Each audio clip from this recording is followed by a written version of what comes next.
Good morning, Carl. Good morning, everyone.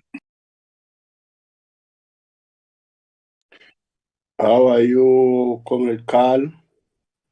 I'm very well, thanks. How are you, comrade? Not too bad, Comrade Carl. It's very cold here. Where are you? I'm in the Bundos, in Transkei.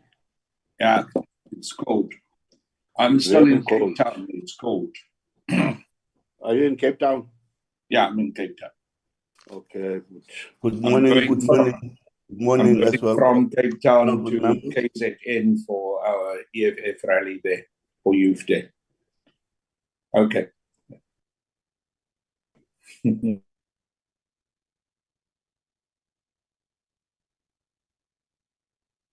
Good morning, honorable members.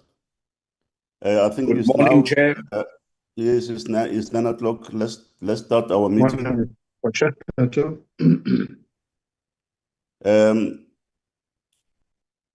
Good morning, Minister. If the minister is on the platform. Recording in progress. The deputy ministers. Good morning, honorable members on the platform. Good morning, acting SecDef. If she's here, and the officials of DOT and the officials of Armscor, and as well as our support staff. Let me welcome you here, all of you in the platform. Our agenda is flighted here, honorable members. Let's go to the scan. Let me first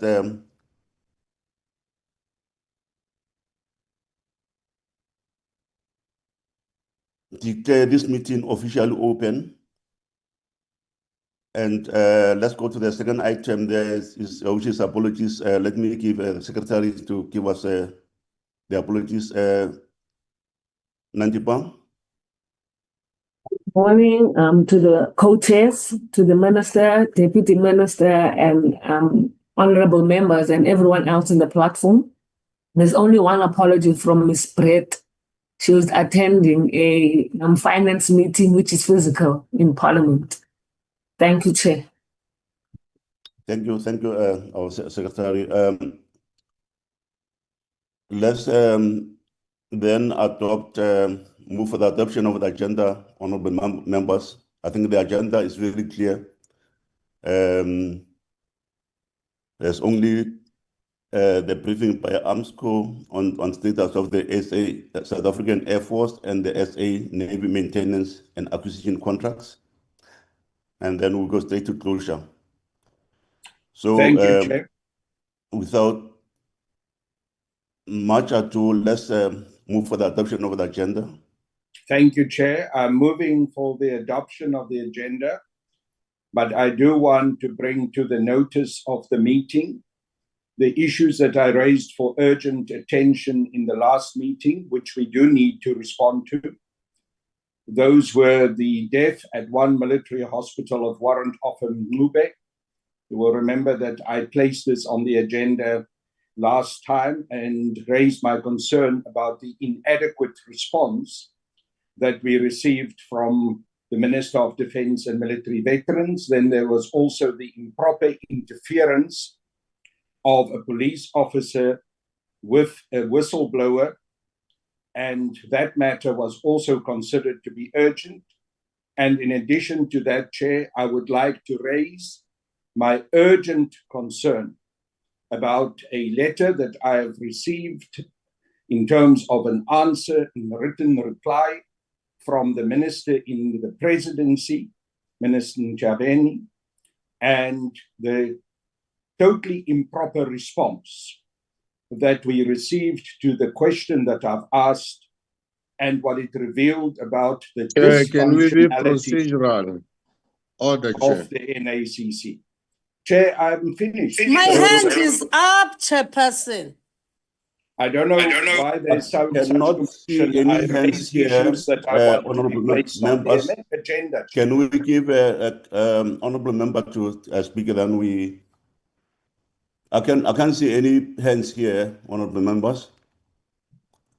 So, Chair, I've because moved of for the because agenda. of that My agenda hand which is is up, placed there. Chairperson.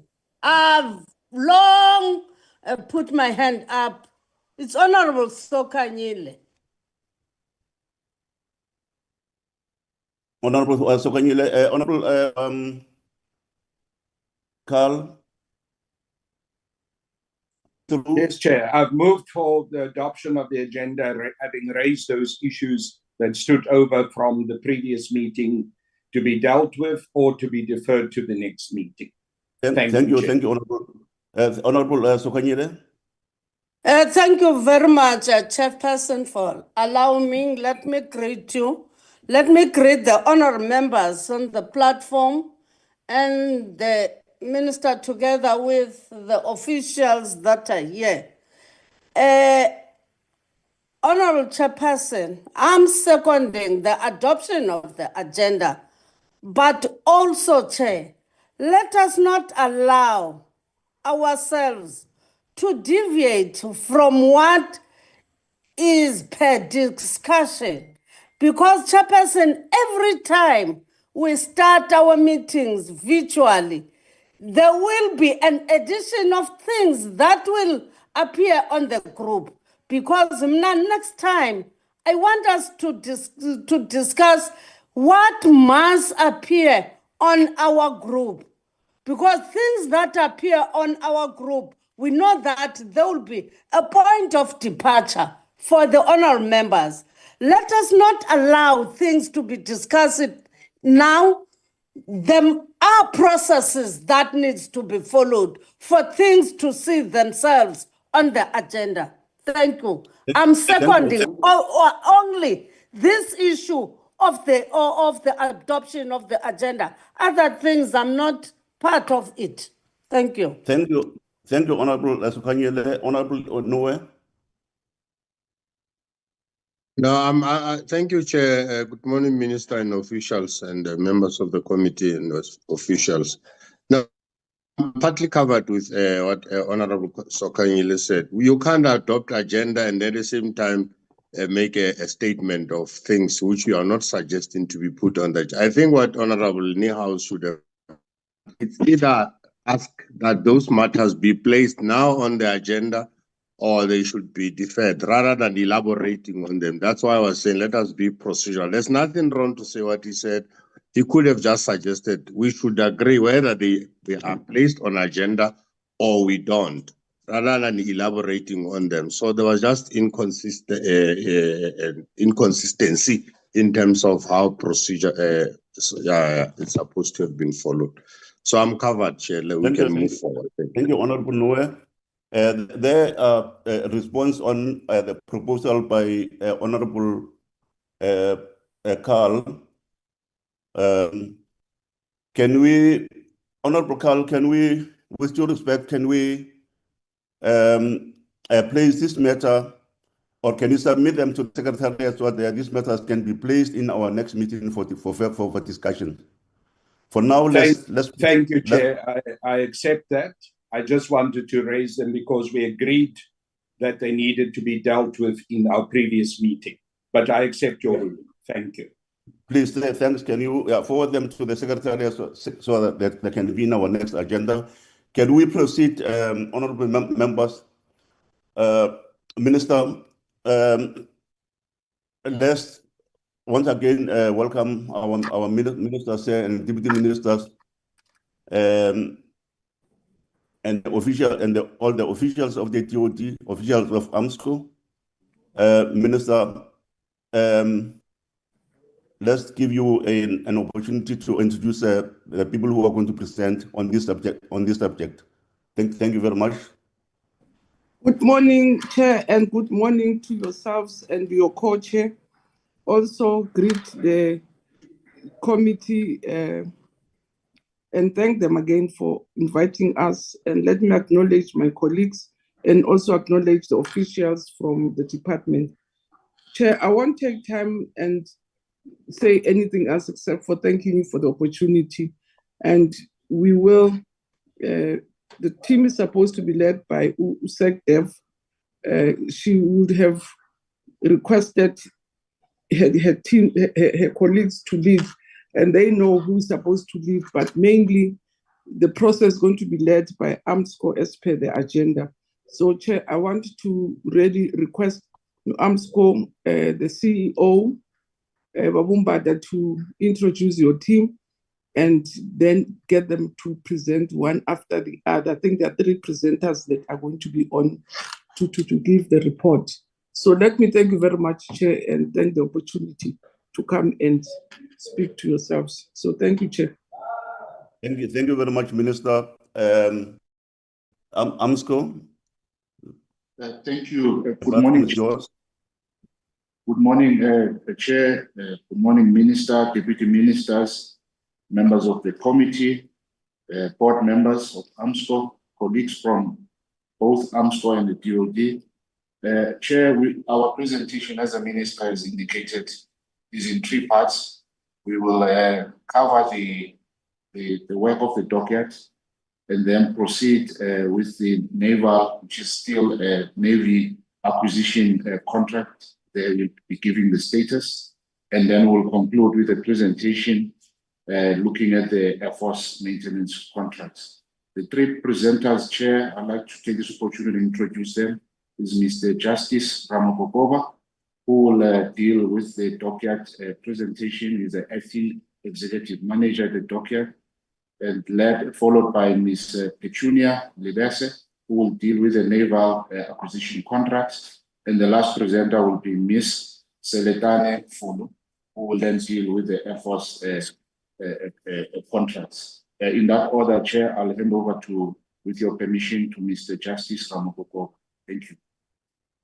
Thank you, Armscor. The first presenter can proceed. Thank you very much. Chair, sorry, before the first presenter start, I see on the list the speaker who just spoke, it just written Armscor, just for procedural. Can we get the name? Oh, thank you, Honorable Noe. Armscor, yes, just give us the full details there, the full names. Thank you, Chair. My name is Solom Zimbada, CEO of Armscor. Can you come again? Solomzi Mbata, the CEO of Armscor, Chair. Oh, Solomzi Mbata. Yes, thanks, Chair. Okay. Thank you, CEO. And we'll request as well the presenters to introduce themselves as CEO. Good morning, Chair, and the committee. All protocol is observed. Speaking here is Chairperson.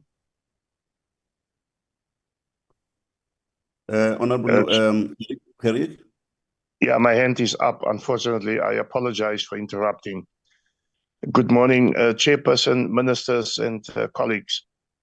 I just want to understand, over and above the before we start now, it's important to know this. Before we start, the over and above the presentation that we have also on our tablets and on our laptops, are there, and this which will be presented today, are there any other new information that will surface here today or that will be presented here today that we did not receive? Or is it just concentrated to the presentation? I'll tell you why. Because if other information is added, we must be privy to that information.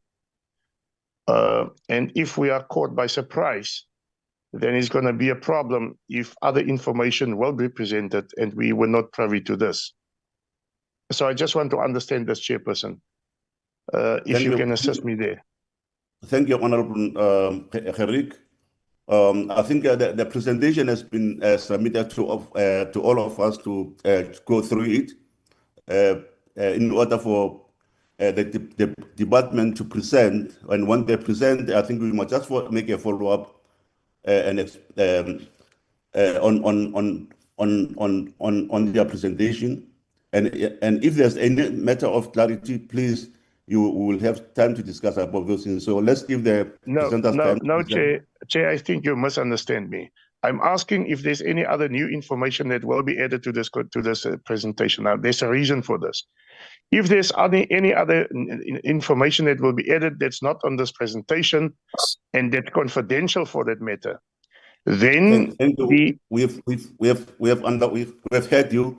CEO, is there anything new to the presentation which has been submitted to us? If the information is confidential, then the meeting must be. Then you must tell us whether the meeting is classified or the information is classified or not. Confidential information, sir. This is the point that we're making. Honorable Kharik, we've heard you. I'm handing over to the CEO, to entertain your request. CEO, can you just answer to what honorable member is asking? And then we'll immediately proceed. Before the CEO, Chairperson, please, with due respect. Honorable members, can we please be, let's do things in an orderly manner.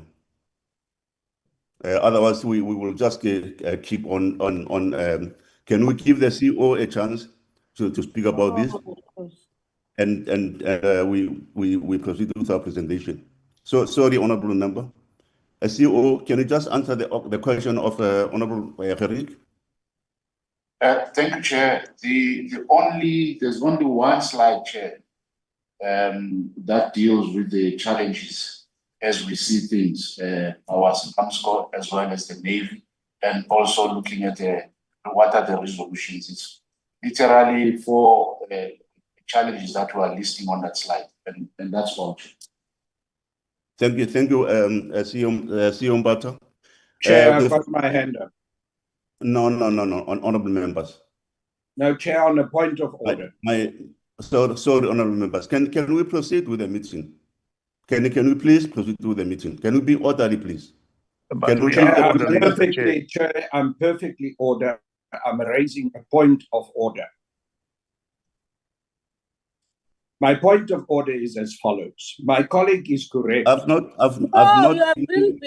given you.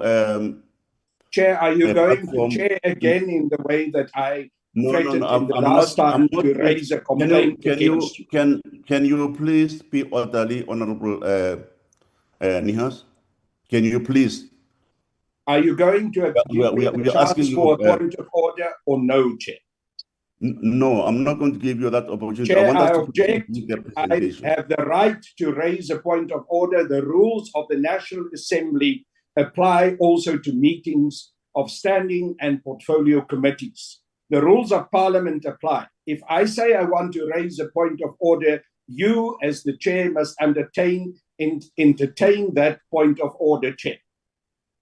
Honorable Nihas, I've ruled, and I'm saying let's proceed with our meeting. I object to your ruling, Chair. Chairperson, a point of order. This time it's a real one. Chair, any point of order must refer to any point of order must refer to a rule specific. No, Mr. Hatang, you have not been recognized. Guys, well, I'm raising a point of order. This is chaotic. No, you have not been recognized. You are. Why don't, if you are in order, why don't you wait for the chairperson to point you? Because you are in order. You can't raise a point of order when you are being out of order yourself. Guys, let us not raise a point of order. No, let's respect the chairperson. Why, when Honorable Phala is chairing, you guys, you start with disrupting the meeting first? It's not fair. We are observing that thing. No, but we are not disrupting. The chair has ruled. When the chair has ruled, has ruled. Can you please respect yourself? No, we have the department here. We have the Chair, I raised a point of order, and my point of order is proper. and no one on this platform can decide on whether I'm my not point giving of you- order I'm is not- proper or not I'm not allowing you. I have Otherwise, stated I'm- my This is point not of order. committee. So if you don't want to allow the point of order, this is just another cover up for people to hide the confidential information There's no under the cover up. pretense of a presentation. You want us to be part of a presentation, and the CEO is saying there is a slide with challenges. We want to know what it is. It's as easy as that. Chairperson, Can you give us a chance to deal with this matter, sir? The CEO has explained that there's only one slide with challenges. He has responded to a request. So Can we we then ask if proceed? it's confidential. If it's confidential information. We need to know, and that's my point of order, whether that information is regarded by the CEO that he wants it to be confidential. This is an open meeting. It's a simple matter, Chairperson, simple a point of matter, order. a point of order. And chair, the way you chair this meeting is unacceptable, and that's why this kind of problem erased because of the way that you chair. Honorable Carl, I'm going to request you to get out of the meeting because you don't want us to get. You don't want this meeting to proceed. Good. If you I'm continue in perfectly this manner, we are keen for the meeting to going to proceed, kick you Chair. out of the meeting. No, but we are not kindly- disrupting the meeting. We are You asking are a valid disrupting the question. meeting now. These honorable members are chaotic from time to time. We're sick and tired According of to this. you, we are chaotic. You must answer the Yeah, question. you the most Secretariat, chaotic can you Mute. yeah, let's Carl and Honorable Kherik leave So the meeting. you're fine. moving the members Can of you the let them leave the freedom meeting? fighters, Chair. It is Can you fine. get them It's out fine. of the meeting? You will get a We'll deal with complaint it from me. afterwards. It will go to the ethics committee and it will We go will to deal the with you. speaker. We will deal with you, with all you. I will that not be remove come them, against us. intimidated by you, Chair. Secretariat, can you get the two honorable members out of the meeting, please? It is Chair, I fine. will raise It a is fine. formal complaint against you. I object. I object vehemently.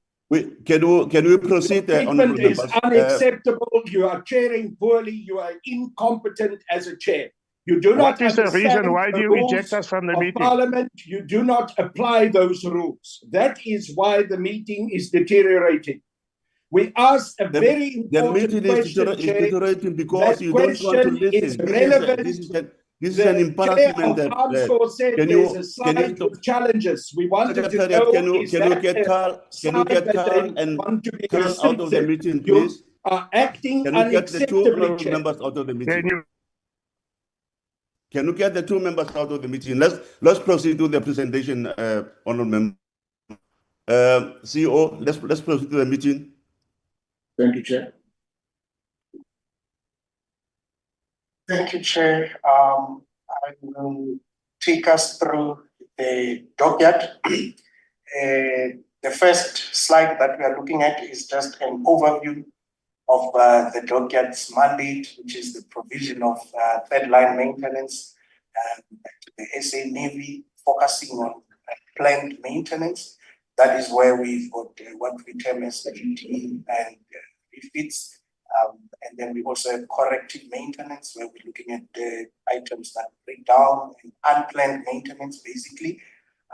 We also look at upgrades, implementation of engineering changes, as well as our secondary mandate, which looks at the commercial work, where we do commercial work in an event where there is capacity.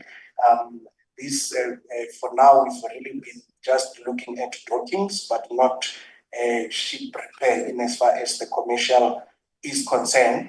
I just want to also indicate that the dockyard currently has about 384 employees, and 286 of those are technical skills.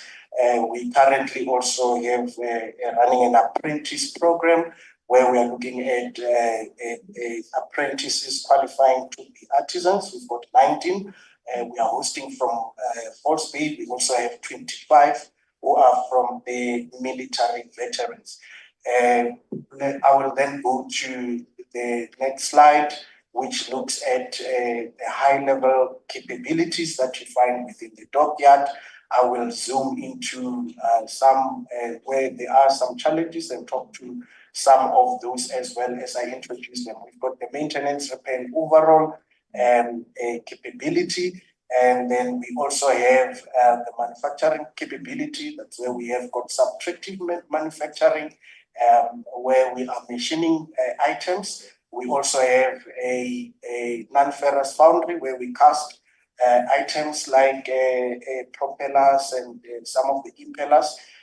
We then also have testing capability that talks to after we have done some repair and overhaul on equipment, we then test them using our test facilities to ensure that they are performing according to the baseline we are managing. And then we also have facilities and utilities that talks to the workshops that we have. They, Chair, we have been confronted with the challenges around aging infrastructure, where some of the roofs that of workshops have been problematic and damaged. Armscor Exco has availed funding for us to look at some of the critical areas. So we are on the phase 1 of the implementation of the corrective actions as raised by our external safety audit outcomes. We are also undertaking structural condition surveys where we are ascertaining the extent of some of the cracks that are there. And then also the outcome will be the bill of quantities that will then also be costed to ensure that we then know what needs to be addressed with that facilities. We also have the dry dock and the synchro lift. These are our strategic assets that we need to we use for us to undock and dock the vessels. I can say that those are operational. There is maintenance that gets planned. Our synchro lift is fully operational as well as the dry dock. We've got an engineering services where we've got different laboratories. That is where we do various tests, including condition-based monitoring as well. I will then move, Chair, to the Naval Systems mandate. The next slide will introduce the integrated maintenance approach that we follow within the SA Navy, and then there is an element within that is covered as well by the Naval Systems. The mandate of the division is to provide Category 1 material, provision of procurement of services, as well as maintenance services through the System Support Center, which you will see in the next slide. So here we are looking at the integrated maintenance approach that we take. There are various levels of maintenance, starting from first line, which is the ship's crew. That is where they undertake oil changes and items that are basic that must be done on board the vessels. We also have what we call the fleet maintenance unit, which is also a division that looks at attending to items. They can remove items from the vessels and then take them to the workshop. And then from there, we have got where the dockyard comes in as a third line maintenance organization. And then we also have the fourth line maintenance where the Naval Systems comes in. That is where we've got industry attending to work that is not within the scope of the dockyard. I must indicate that more than anything, one of the major challenges, even across each and every level here, is the issue of space unavailability that emanates from the unfunded projects or maintenance programs and upgrades. The midlife upgrades that have not been funded leads to obsolescence. Some of the DDs that we actually also undertake, due to funding, Chair, we then find ourselves having to do a lot of ad hoc maintenance work. And the ad hoc maintenance lead to us not necessarily planning, but attending to issues that are failing immediately.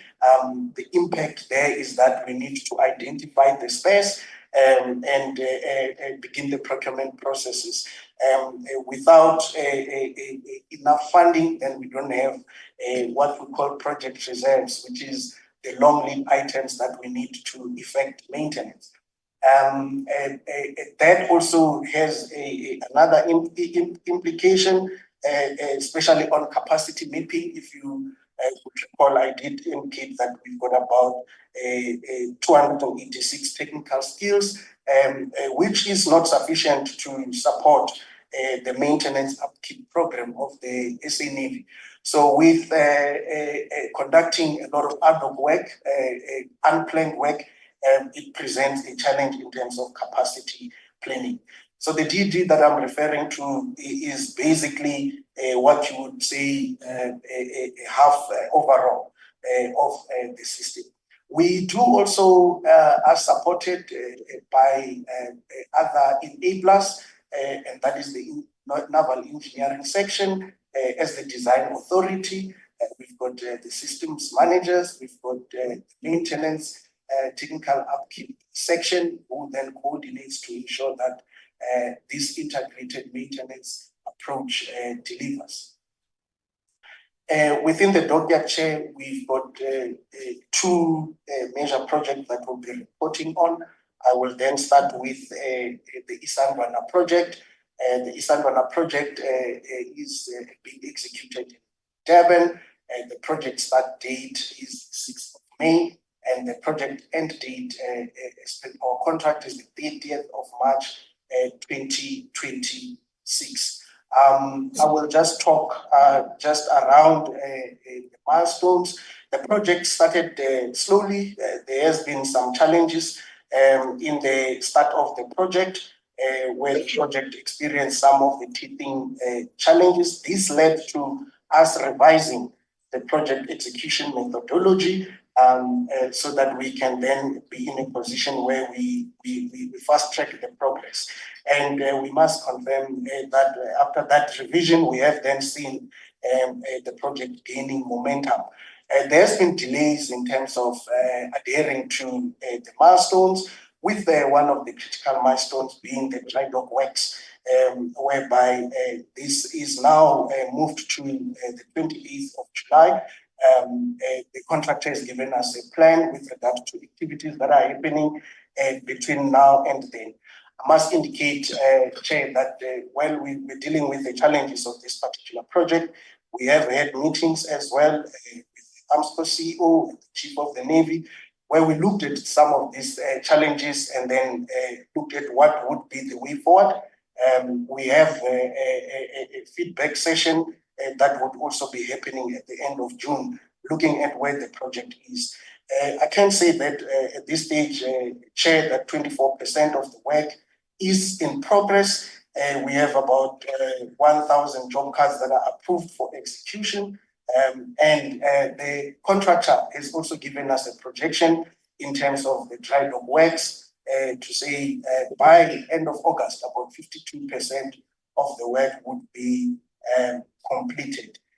We do have monthly integrated project teams meetings, and the integrated project team constitute of the South African Navy, Armscor Dockyard, and SA Shipyards. And then we also have technical meetings on a weekly basis where we address the technical challenges that emanate from the execution of the project. I've already addressed the slow progress. Chair, I will then just skip this slide as I've already talked to it. The second project, Chair, that we're going to look at is the refit of submarines. This was the initial tasking was handed to the Dockyard in 2014, and then the stripping phase of the project started. the initial funding, the first partial funding was 66 million, and this was in 2018. And then the second funding was November 2020, it was to the amount of 63 million.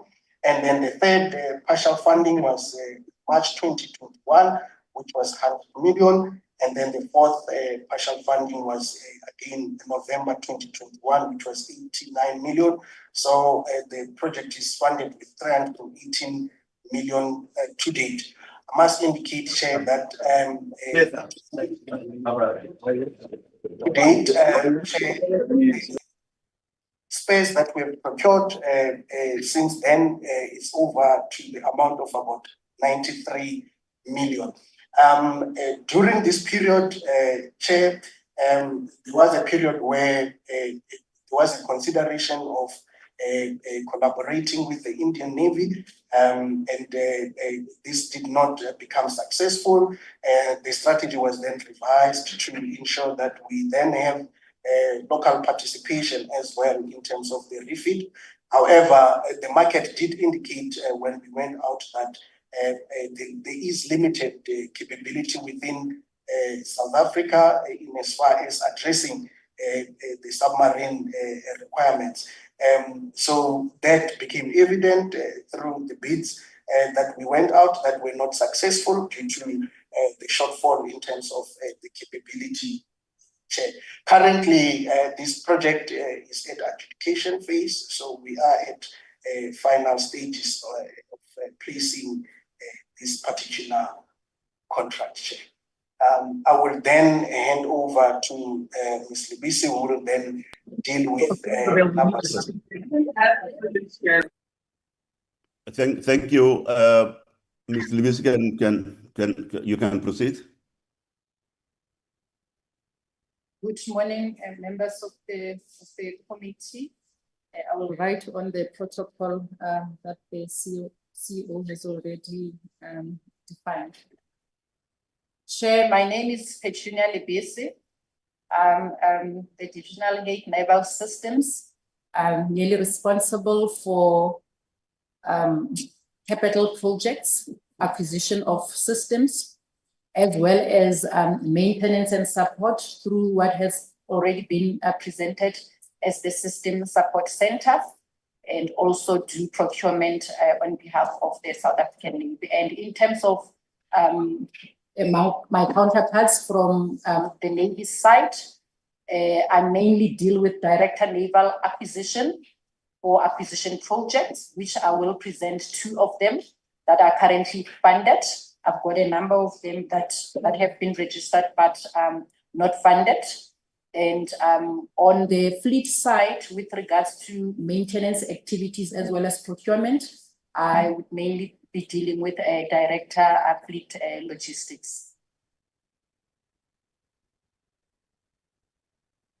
Chair, the first project that I will be presenting is referred to as a Project Biro, which is the acquisition of 3 multi-mission inshore patrol vessels. With regards to this project, Chair, we have delivered 3 of the MMIPVs, SAS Adam Kok, SAS King Shaka Zulu, and King Sekhukhune. These vessels are already in service with the South African Navy and are busy with operational test and evaluation. We currently do not have challenges on the project, apart from the fact that, Chair, in terms of the contract, we were offered an option to order additional vessels under the current conditions, contractual conditions. And this particular provision would expire in June 2025. And the contractor has indicated that because he has over time extended this provision and we haven't exercised it, they might not be in a position to extend it any further. And we had, as a project team, develop a concept so that we can, have this particular a vessel at a reduced price, looking at an option of having a float and move capability with reduced fight capability. But that can obviously be upgradable. So looking at how we can fit the systems, but not with. So it's just something to note that there is an option which we can still exercise, but it will expire in June.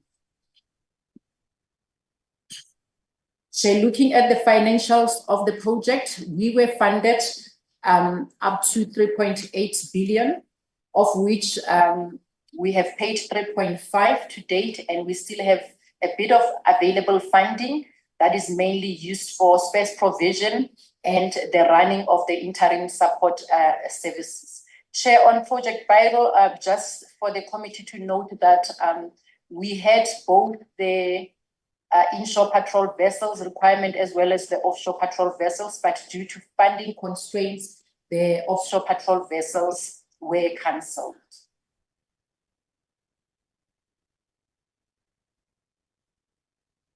Yeah.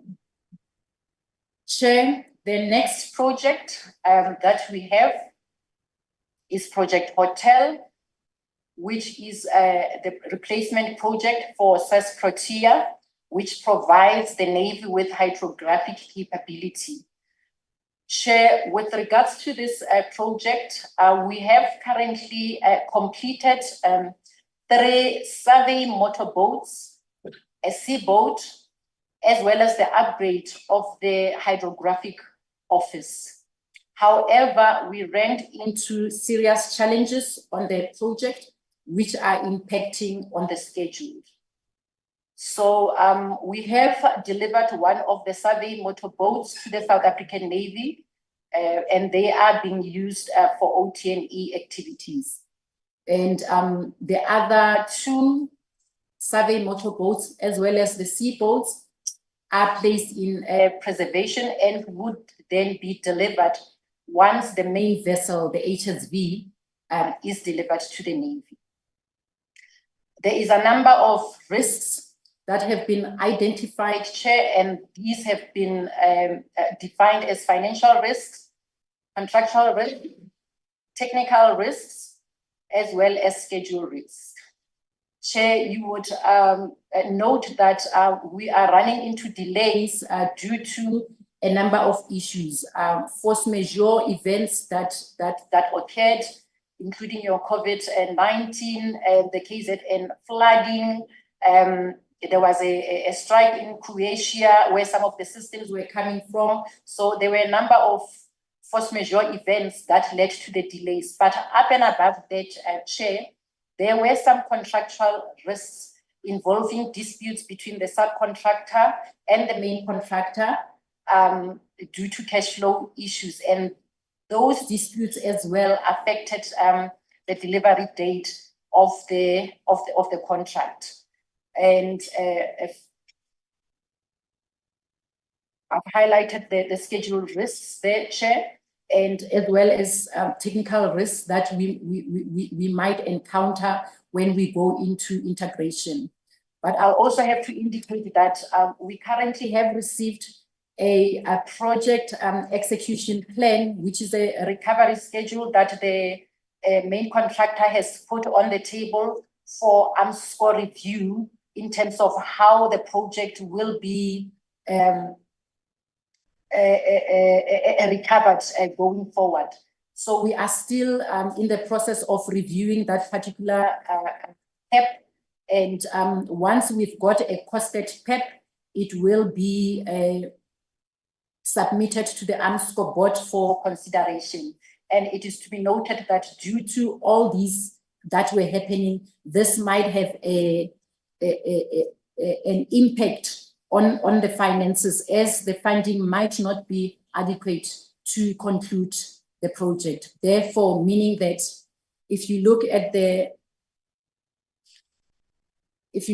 funding, we were funded up to 3 billion inclusive and paid to date 2.2, and we've got an available of 746. So this particular ceiling might have to be raised, but we would only be in a position to know, what the cost impact is once we have dealt with the project execution plan. Chair, that was a presentation of the capital projects. So I will be moving on to the maintenance and support projects, which are handled at the System Support Center based at the Armscor Dockyard. So the structure of how this contracting model works is that there is a joint project team that comprises of Armscor project managers, the Navy system managers, as well as project managers from industry that meet on a daily basis to manage these contracts. So I will be going through a couple of these contracts, Chair. The structure of the contracts are that for most of them, you've got a fixed cost that deals with day-to-day maintenance. And you also have an ad hoc element where there would be then extra cost depending on what is required to be provided, whether it's spares, provision, or even extra subcontracting. So that is the structure of the projects. And what I need to highlight as well, Chair, is that these contracts, you see it's quite a lot of them, but they are systems specific. They are not contracts that are based on the platform. They look at certain technology systems so that we are able to keep the systems alive.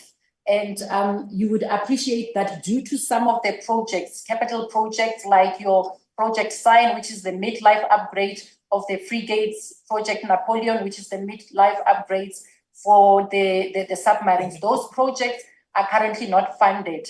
And they were meant to address, amongst others, obsolescence on these systems. So because they are not funded, we have a lot of obsolescence issues that we are dealing with through these particular maintenance contracts. The first contract that I would look at, Chair, is the propulsion unit system contract, which mainly deals with all the propulsion systems for the whole fleet. This is your main engines, your generator sets, your gas turbines. So we've got a number of tasks, significant tasks that we've listed. The members have gone through the presentation and have seen that. And we also have our monthly cash flow meetings and quarterly bilaterals with the South African Navy, where we go in depth into the performance of the contracts and monitor the progress in terms of what is delivered, as well as the cash flow thereof. And on the ground as well, the project manager with the system manager and the contractor, they would also have their quarterly meetings where they look into the works authorizations that have been assigned to the contracts. And insofar as this particular one is concerned, the order is progressing well, though sometimes we would have delays in terms of spares deliveries and sometimes snacks that are affecting progress on some of the WAs. But as I've indicated, that the APM, the Navy, they all work together to ensure a delivery on this. And this particular contract is placed from 2025 to 2028 and funded. The next one, Chair, it also takes on the same structure as I've defined. And this one mainly deals with energy generating systems for all the vessels. And the order is placed from 2025 to 2028, funded to the value of 46 million. As I've indicated, there's WAs that are managed and monitored by the APMs. And for this particular financial year, because that order amount is broken down into different financial years, for this particular financial year, they've already committed WAs, 62% of that funding has been committed. The next one, Chair, is the maintenance and support services on underwater and fire control systems. The order was placed from 2023 to 2026. We've committed this financial year 49% of that order, and we will monitor the activities while we prepare for a renewal contract. Chair, we then move over to the support services for tracking systems, which mainly look at your radar system, your site systems. Same structure, 3-year order. We've ordered to the value of 28 million, WA-based quarterly meetings where APMs look into these WAs. Chair, the next order is calibration and test equipment. This particular one doesn't have the fixed cost component. It is only ad hoc based, looking at maintaining and calibrating all your instrumentation, your tools for inspection and maintenance, Chair. And we've got some significant tasks that we have defined there. And this one would have to monitor very closely, because we of the view that there might be some underutilization due to the unpredictable demand. But we will monitor this because that if there's less demand, it means it will impact on our cash flow.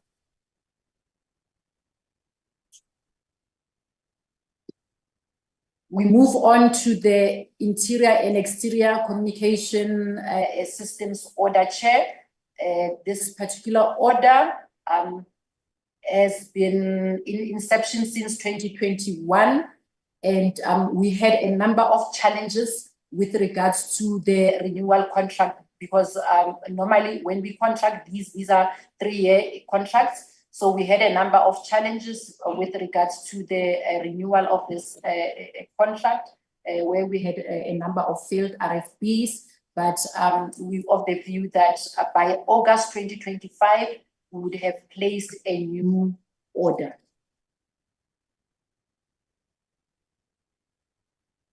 Chair, we then move to navigation systems. We have just renewed this particular order, and its contract effective date is the 1st of June, and it will run for the next 3 years.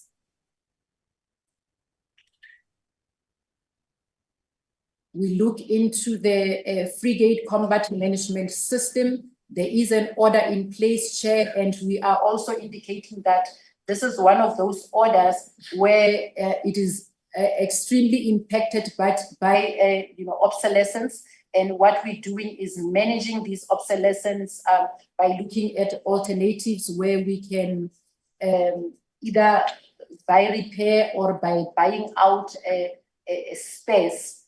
But the non-funding of critical midlife upgrade projects are really impacting some of these systems, Chair. So we look at repair by replacements, where we start initiating alternatives that can obviously comply to form-fit function. The electronic warfare systems, Chair, the order has been placed and it will run for the next 3 years. Even on this one, Chair, we're indicating that obsolescence remains a challenge, and we are constantly looking at ways of how we can ensure that we're still able to support the system in its current form. Chair, the next order speaks to maintenance of gun systems for the South African Navy. We had a number of challenges, including the erosion of steel base from Naval. However, the APM has assured that a new team has been appointed from 1st April 2025. So we would start to see movement in terms of the execution of this particular order. And because it was supposed to run up until 2025, we will be looking into a new requirement from the South African Navy to replace this particular order.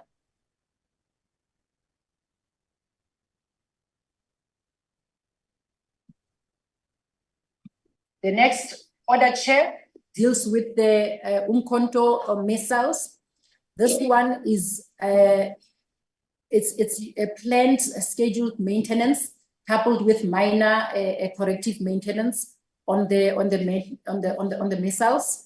There's no particular challenges on this order. It was placed for 3 years, but only funded for 2 years. But we will be requesting the financial authority from the Navy.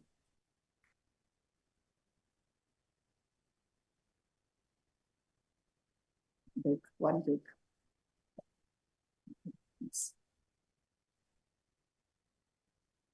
The next order, Chair, is the exocyte missiles. This one as well has a fixed defined scope, Chair, because it's mandatory maintenance that has been done on the missiles.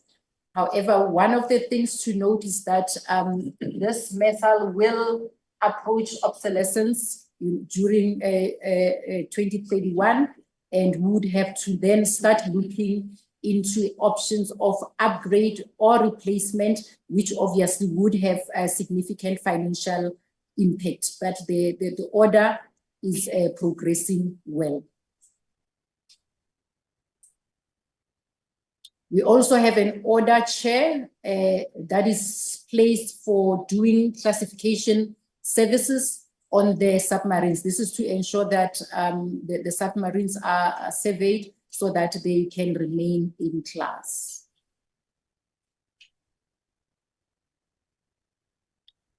The last order that I'll be dealing with, Chair, is work that we've been doing. It was a procurement activity, but that also has installation and integration. This was a replacement of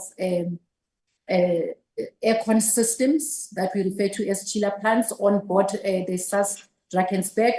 We have successfully delivered the chiller plants on board, and the contractor is currently busy with installation and integration. We had a number of delays on this one, but we have arrested that and dealing with installation and integration. And to note as well, the Drakensberg is an old system, so the delays as well emanated from we had a defined scope of work looking, however, we had to then look further because some of the infrastructure insofar as integration is concerned are aged, and then we had to replace even more than what we had anticipated.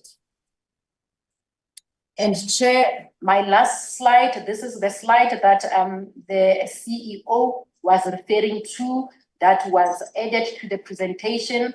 And what is highlighting is mainly some of the challenges that we currently have, and it's listed there. They range from capacity constraints within the Armscor Dockyard, as my colleague has already indicated, that to run an efficient dockyard, you need a capacity. And we also have constraints in terms of facilities. We've got aging infrastructure, aging equipment. However, those issues are being looked at through a joint Navy Armscor IPT, where they would look at solution on how to then deal with this matters. We also have, Chair, challenges with regards to the projects that the Dockyard is currently embarking on relating to refits, midlife upgrades on Navy platforms. We will also, Chair, be looking at reviewing the MOA that governs the annual transfer payment to the Dockyard, as well as the transfer agreement that outlines the management framework. So these are the challenges that have been identified jointly with the South African Navy. And however, there is a joint IPT that would be looking at how these can be resolved. I thank you, Chair. Thank you, Ms. Lebisi. Let's go straight to the third presentation. Good morning, Chair, honorable members of the committee. My name is Fulu Seletane. I am presenting the contract status on behalf of Aerosystems Division within Armscor, working closely with the Chief of the Air Force. Just to try and summarize all the slides that I'll be taking through this morning, I think it's important to look at the fact that all the sub-platforms in terms of contracting, they are in place. And also it's important in terms of the cash flow to note that on the majority of the contracts that we placed, 100% cash flow has been achieved.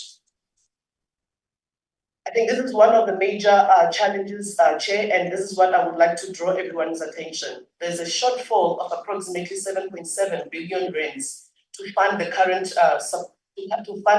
fleet for the South African Air Force. And if we have to average it in terms of annual basis, it's 2.56 billion rands. And this implies that sub-maintenance budget is currently at 2 to 3 times less than what we currently funded. And this lack of funding has been ongoing for a long period of time. And we just also then highlighted the consequences that we currently face with. The first one being the reduced of fleet availability, because only bare maintenance is done on this aircraft. This has also led to some of the essential upgrades, including the midlife upgrades, being postponed. And this also attracts the high maintenance because we are maintaining very aged fleet with a lot of obsolescence issues. And also the other thing that we deal with on a daily basis is the recovery cost, since we are playing catch up on the maintenance of this aircraft. And one thing that is also important to note is the fact that we are confined as Armscor to on-demand contracts. And the next slide, I will try and elaborate what does that mean. But that means that currently we are not contracting for any aircraft or guaranteeing any aircraft availability. This is a joint slide that we have worked on with the South African Air Force, because we're looking at the most efficient contracting models to try and support the sub-fleet. There's two types of contracts. One is the availability, where Armscor can contract for availability. This is the one that guarantees the availability of the aircraft. However, this is a very expensive way of contracting. Yes, it's got its own advantages, which deals with quicker turnaround times, where in terms of deliverables and repair of line replacement units, we remain priority, and we can be priority at the OEMs. And also, that also allows us to do a proactive approach in terms of maintenance. Where we currently confined in, or where the contracts are based on, which is the on-demand contracts. This is, like I've mentioned, we can't guarantee the aircraft availability. It seems cheaper, however, it's just because there isn't sufficient funding. We are faced with slower turnaround times from the OEMs because of the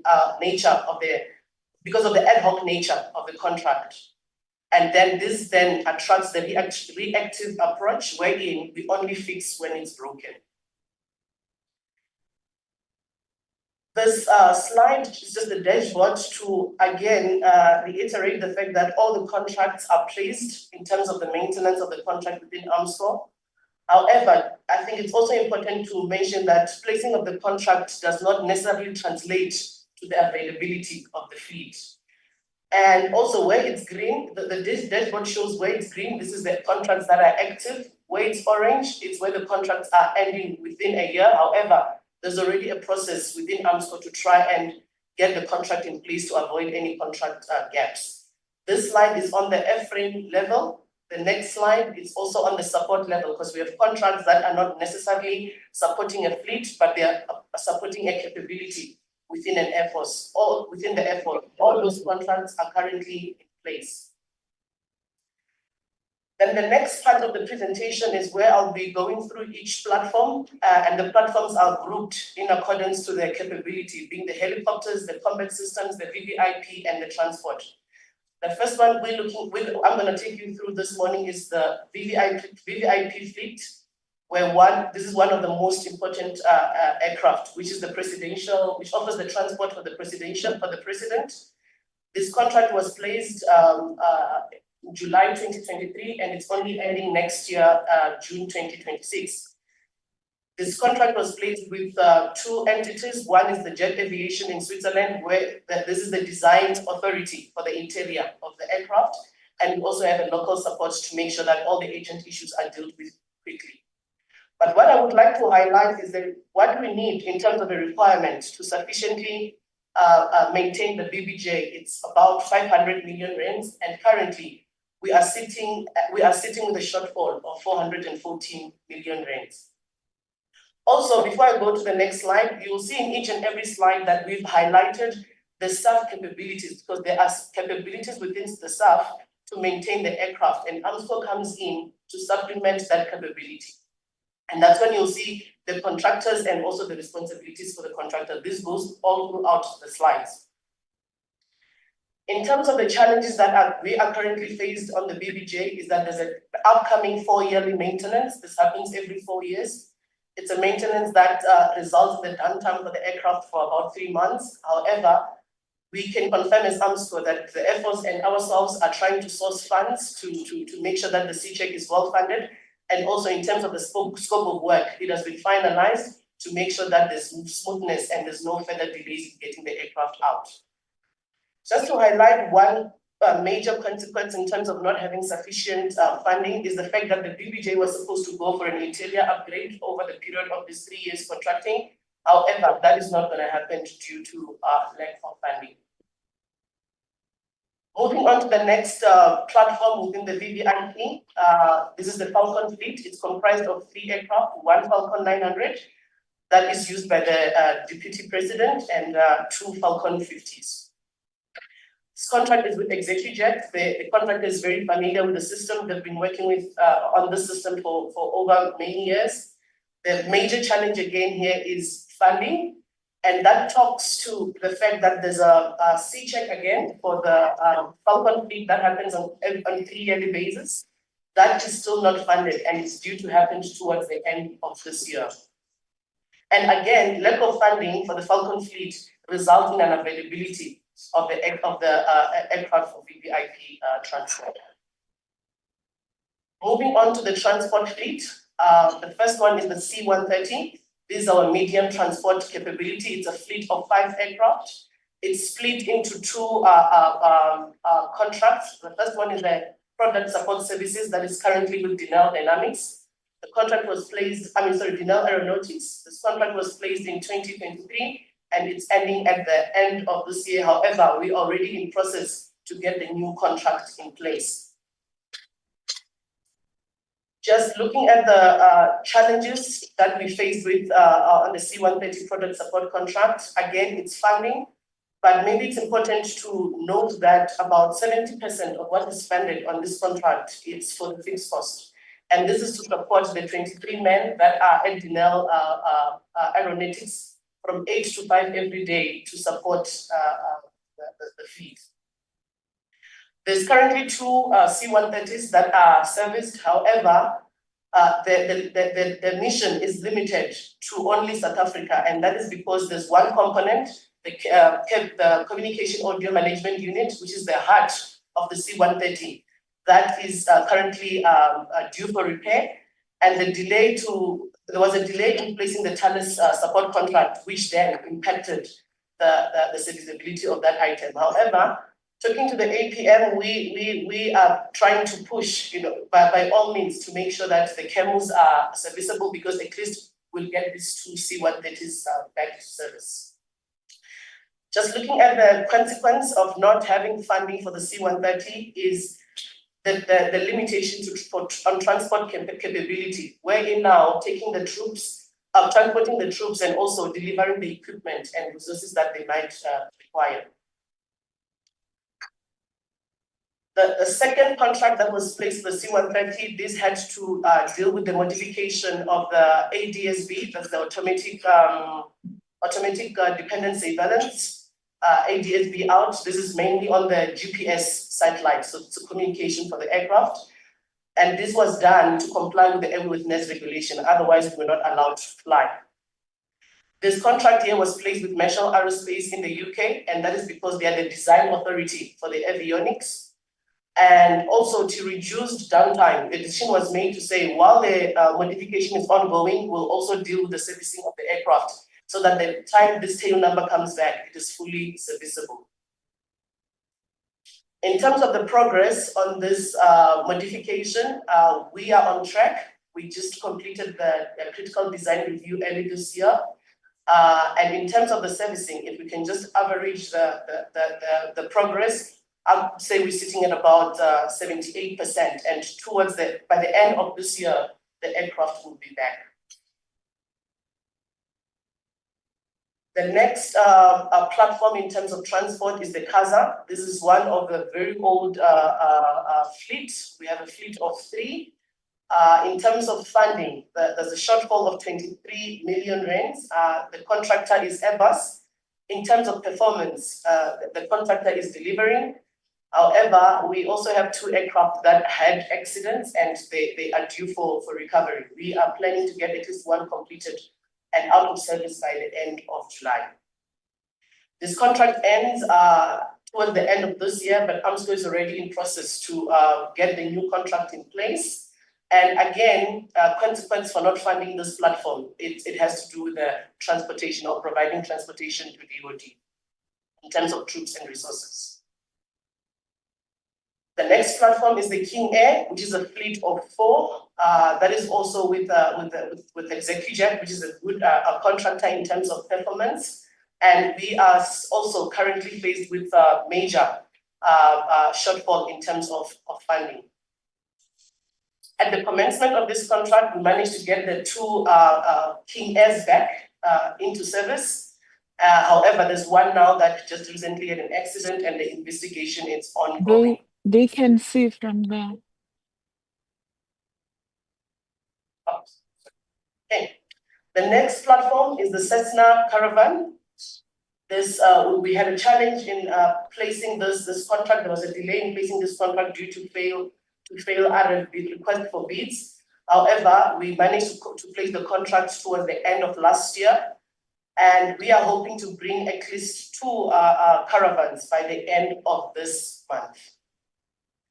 Just to highlight again, the consequence for not funding this platform is the Caravan C28 is used as a training aircraft for transport pilots within the Air Force, and not having this capability would limit the pilots for major transport training, including the C-130.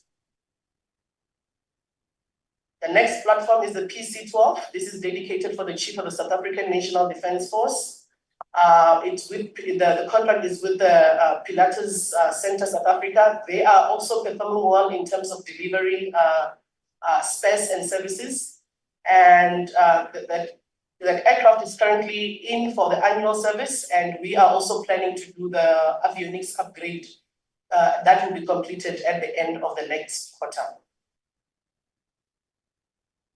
The next platform within the transport is the PC-7, the Mark IIs. These are based in Langeban. I think the most important thing is to also note the higher in terms of funding. This is a fleet of. Can members mute, please? Don't disturb the presenter. Thank you. Continue. Thank you. This order is placed for a period of 5 years, and just maybe to look at the structure. This is comprised of a fixed price that has to do with airworthiness, that has to do with the engineering support and airworthiness of the aircraft, including the obsolescence management, and 70% is then dedicated for the procurement of spares and reparables. It is highlighted there that we need funds to recover this fleet, and it would be impossible to recover this fleet without sufficient funding. And just maybe looking at the consequence of not funding or not having this platform funded is the fact that the PC-7 Mark IIs are the first trainer aircraft within the Air Force. So if it's not funded, the capability of training within the Air Force will be critically affected or negatively affected. Moving on to the next directorate, which is the helicopter fleet. The first one that we're looking at here is the Falcon, which is the combat helicopter within the Air Force. For Armscor to be able to maintain this contract, we need 2.5 billion rands, and currently we only funded up to 469 million rands. So there's a major shortfall in terms of funding for the Falcon. It's a fleet of 11 aircraft. And just to look at the challenges, 60% of what is funded already, that 469 million, has been used. Some of the remaining funds will need to be used for the fixed cost. So what I'm trying to say is this leaves us with no money to procure any space or to do any repairs on this platform. The Falcon has also been hit with the major obsolescence issue, and that affects the MKII engines and all the dynamic components. And this is the biggest cost driver in that 2 billion shortfall that we saw on the previous slide. And also just looking at the consequence of having not having sufficient fund for the Falcon is that without this Falcon, SAF will not be in a position to be adequately deploy their troops. The next one is the Oryx, which is the medium transport helicopter. It's a fleet of 36 aircraft, also with Naval Aeronautics. The structure of the Oryx and the Falcon are very similar, and even if you can look at the funding model, it's exactly the same. And again, there's a major issue in terms of funding. Again, 52% of what has been funded currently has already been used. And we also deal with the same obsolescence issues that needs to be addressed. And in terms of the consequence, the Oryx is used for various transport of troops as well as to aid emergencies in terms of flooding and putting off fires. And without this, again, this exposes the Air Force and the DOD. The next airframe within the helicopters is the light utility helicopter, the LUH. This is with Leonardo, the OEM of the aircraft. We are also currently short funded. It's quite significant. And in terms of just looking at the structure of the contract, we only paid 13% in terms of fixed cost to Leonardo. It's one of the good contracts where at least the major amount of the funding goes to spares and reparables. However, as Armscor, we are faced with the long lead times in terms of getting the spares from the LUH, but that's something that we are addressing internally between Armscor and the OEM. And funding shortage, the funding shortage has an impact as in there will be no pilots being trained and virus rescue missions might not be fulfilled. The LUH is split in terms of contracting. It's split between an airframe and the engine. So this slide just highlights the challenges that we faced with in terms of the engine itself. And I think that the major one that affects the whole world is the fact that there's a shortage in the supply of titanium worldwide, and that has led to some delays in the delivery of some of the spares in this contract. The next platform is the BK117. It's also a light utility helicopter. It is with Airbus, and the contractor is performing quite well as well. And just also look at the structure. In terms of the fixed cost, it's only 4% that we pay for fixed cost, and the rest is dedicated for the spares and the reparables. It's a fleet of 7. And moving on to the Super Lynx, this is also with Leonardo, the OEM of the Super Lynx. It's a fleet of size of 4. It's a fleet size of 4 aircraft. There's also a major funding shortfall of about 200 million on this platform. And just maybe looking at the consequence is the Lynx is dedicated to support the maritime operations. So without this, it's a limitation in terms of support on the maritime operations from the SAF and the Navy. Again, the Super Lynx is split between in terms of contracting, is the airframe and the engine. And in terms of the engine, this is progressing quite well. We just had an issue with getting the response from the OEM of the engine, which is LH Tech, but this has been escalated to the Leonardo group, the OEM, and they are assisting in getting us a way forward on this. I can move on to the combat fleet. This is where the Gripen and the Hawks are, based in Makado Air Force Base. Looking at the Gripen, which is the lead fighter aircraft, it's a fleet of 26 aircraft. We also have a shortfall funding there of 173 million rands. And just maybe looking at the contracting strategy. When we place this order, we ensure that most of the funding goes to space rather than the fixed cost. And looking at that model, we had planned to recover at least 13 aircraft. And in terms of sub delivering the spares and the LRUs, that is progressing quite well. And in terms of the consequence of funding, we know that the Gripen aircraft is a front line fighter of South Africa, and not having this capability will limit our capability in terms of defending the country. Again, the Gripen is split into the airframe and the engine. The engine is with GKN Aerospace. The contract is progressing quite well. There isn't much issues there. There is a specific contract that is dedicated for the ground support and test equipment for the DPOMAT. This contract is with Naval Aeronautics, and it's also progressing quite well. Then the next airframe within the DPOMAT environment is the Hawk, which is the lead-in fighter trainer for the DPOMAT.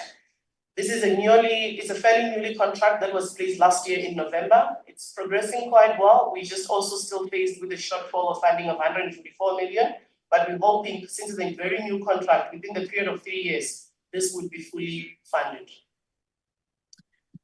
It's also one of an interesting projects or contracts wherein only 30% is fixed cost and 70% is purely dedicated to the procurement of spares and LRUs. And again, the consequence of not having this fully funded is that as Hawk is a lead in fight, as Hawk is the trainer aircraft to the Gripen, not having this capability affects the pilots or the output pilot, the output of pilots for the Gripen capability. Again, the Hawk is split into the airframe and the engine. The engine is currently with Rolls-Royce. It's progressing well. We just have delays in terms of the response for the RFB. That has now been escalated, and I could say it's been resolved. And Rolls-Royce said they will be able to respond to our bid by the end of this month. The Hawk is also, in terms of maintenance, apart from being split between the airframe and the engine, it's also split in terms of the avionics. The avionics was designed locally by Paramount Aerospace System. It was formerly known as ATE. And they do the support on this platform, on the avionics of the Hawk, and the contract is progressing or performing quite well. Moving onto the last part of the presentation, where we look at the base support contracts, where they are not platform related, but they support the fleet collectively. The first one is the Thales support contract. This contract supports the Oryx, the Royal C-130 Hawk, the LUH and the Gripen. So it's quite important that we have this contract in place. Because otherwise, even if we have the contract on the platform level, if this contract is not progressing well, it's got an impact. There were delays in place. There were delays of about 2 years in placing this contract, and that delayed that caused a backlog. However, we can confirm as Armscor that we are monitoring this project closely to ensure that the systems are serviced. The next mother contract, or the umbrella contract we call it, is a Pratt & Whitney contract. This supports all the PT6 engines within the Air Force. And this was one of good contracts, because now instead of paying fixed costs to different suppliers, we have one umbrella contract and all the PT6 are managed within that contract. The contract is progressing quite well. It's with Pratt & Whitney, which is the OEM. There ain't any major issues on this contract. This next slide is the batteries. All the sub-batteries are also supported within an umbrella contract. And this contract is with Aztec Components, and it's also progressing quite well. This is the electrical ground support equipment. This contract is dedicated to support all the bases across South Africa in terms of the electrical ground support in all the Air Force bases. The contract is not fully funded. It's a fairly new contract, so we're hoping to get the funds within the next 3 years, but otherwise the contract is also progressing quite well. Similarly to the previous one in the refueling systems, this is across all the sub-bases in South Africa. We are supporting that as well. The contractor is Naval Power, and they've been performing well in this contract. There isn't any major issues. Thank you.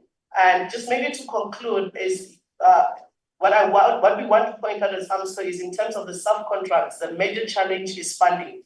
And if maybe we can get funded, we can see the realization through the availability of the aircraft. Thank you. Thank you. Thank you, Armscor. Thanks to the three presenters. I hope honorable members have noted issues of concern, and obviously this is technical. Let us, without much ado, let's go straight into the engagement. Let's engage the presentations. I'm going to open the platform for members to for clarity seeking and any question which they want to pose to Armscor. Once again, thank you very much, the presenters, to speak with authority about these issues, indicating that you are dealing with these matters on a daily basis. Thanks, honorable members. The platform is yours. Let's engage. Let's raise some hands. I'll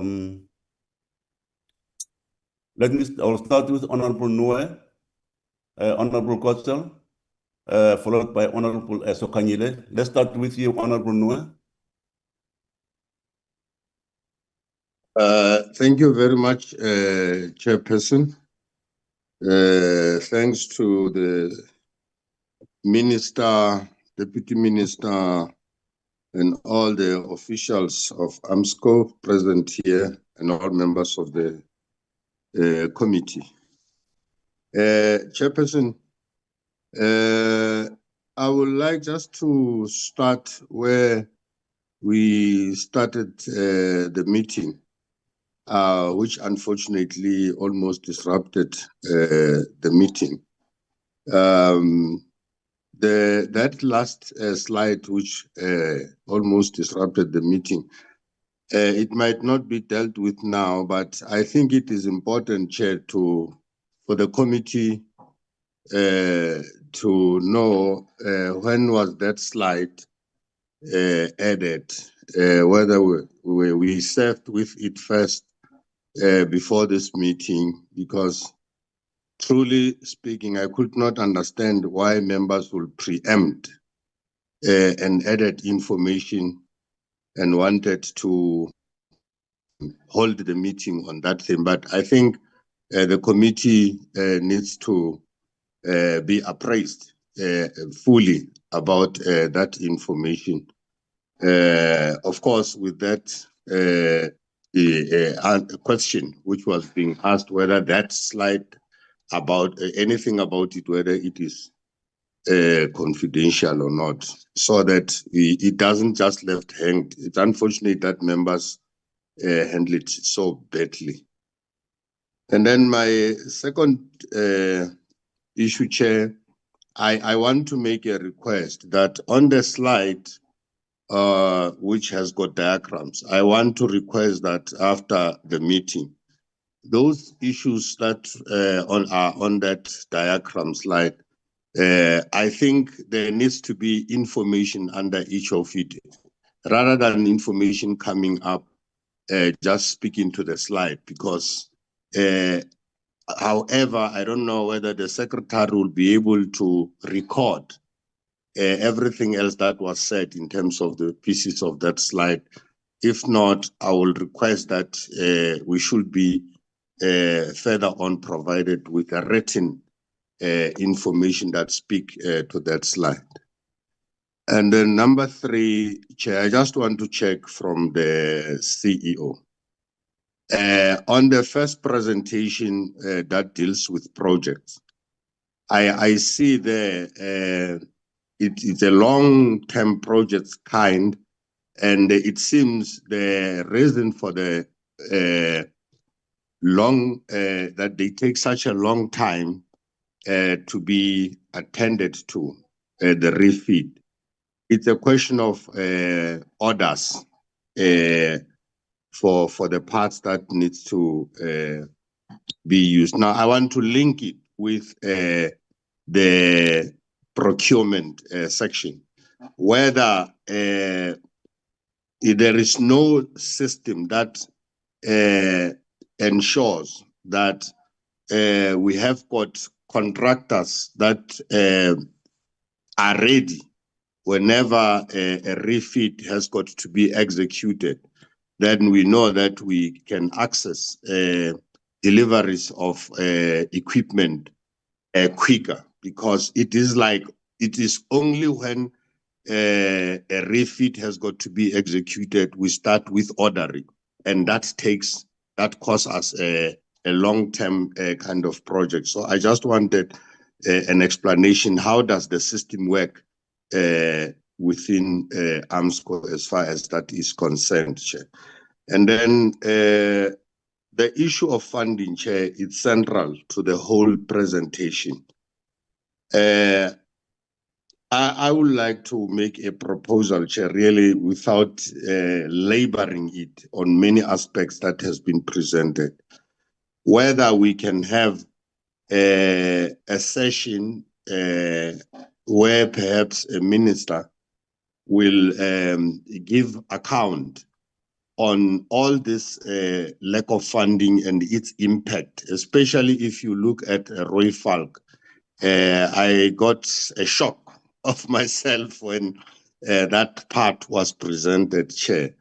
And it should be on a fixed period after this meeting when we should have that meeting, because I consider it to be so serious as far as its impact to the functioning of Armscor and largely affecting the defense of the country, Chair. I think that is my last input, Chair, because really, if I've got to take one by one of the presentation, I see them. The mainly is the problem of funding.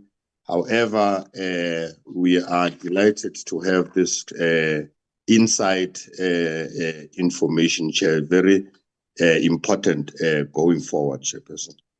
Thank you. Thank you, Honorable Nwe. Honorable Gordon. Thank you, Chair, and thank you to the presenters. I'm not sure whether the word delighted is the right word to use, but we'll go with it, Honorable Nwe. Chair, I'm just going to put off my video. I see my bandwidth is not great. Chairperson, earlier this week, I received a response to a parliamentary question. And the question which I posed to the Minister was to determine how much had been spent by her department on the newly appointed Armscor board.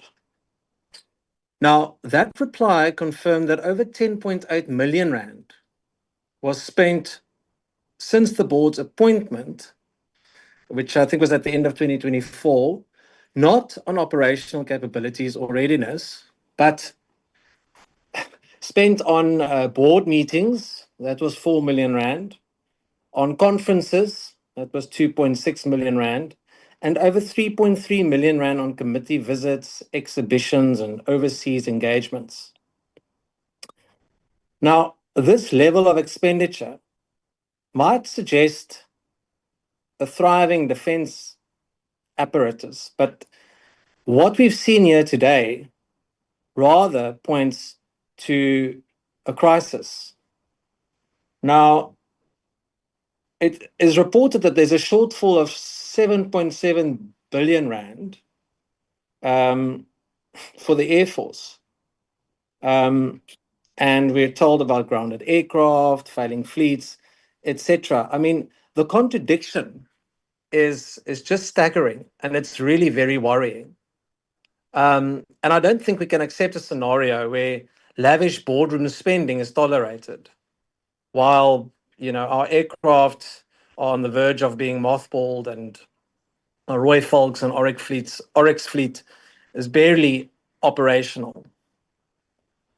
With that said, I have a few questions that, on the Navy presentation, and I'd like to know, given that National Treasury agreed to start funding the midlife upgrades of the submarines in 2023 already, why has this process not started?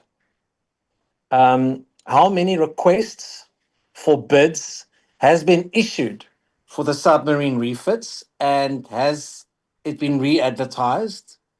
I'd also like to know, what was the reason for not awarding a bid earlier? And then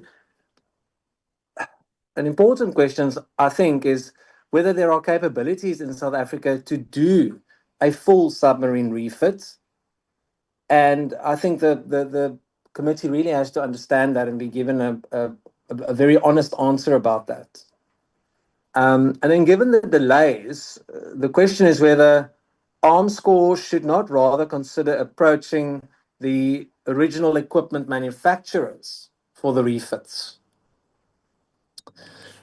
Further on Dockyard, Chairperson, I'd like to know whether the department can please explain to us why representatives of the French Naval Group were turned away from the Simonstown Dockyard after offering unsolicited assistance with the frigate refit program. I mean, is this indicative of internal dysfunction, or is it a policy issue? And also, perhaps they can say whether the department has formally responded to the offer.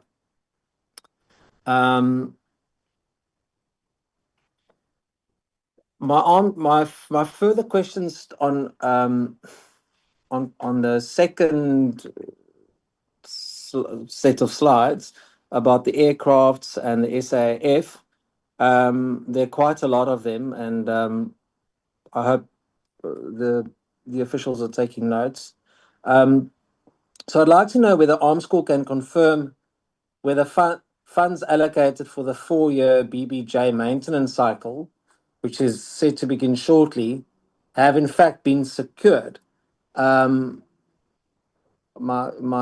understanding is that it's still being sourced, but the work to be done is quite imminent.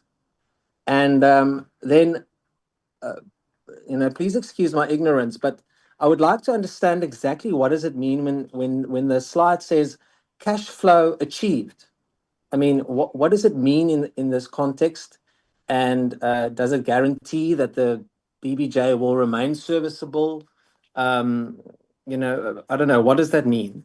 If the contract for the current URS, which I think ends in June 2026, must be renewed 12 months prior, has that process then begun, seeing as it's now June 2025?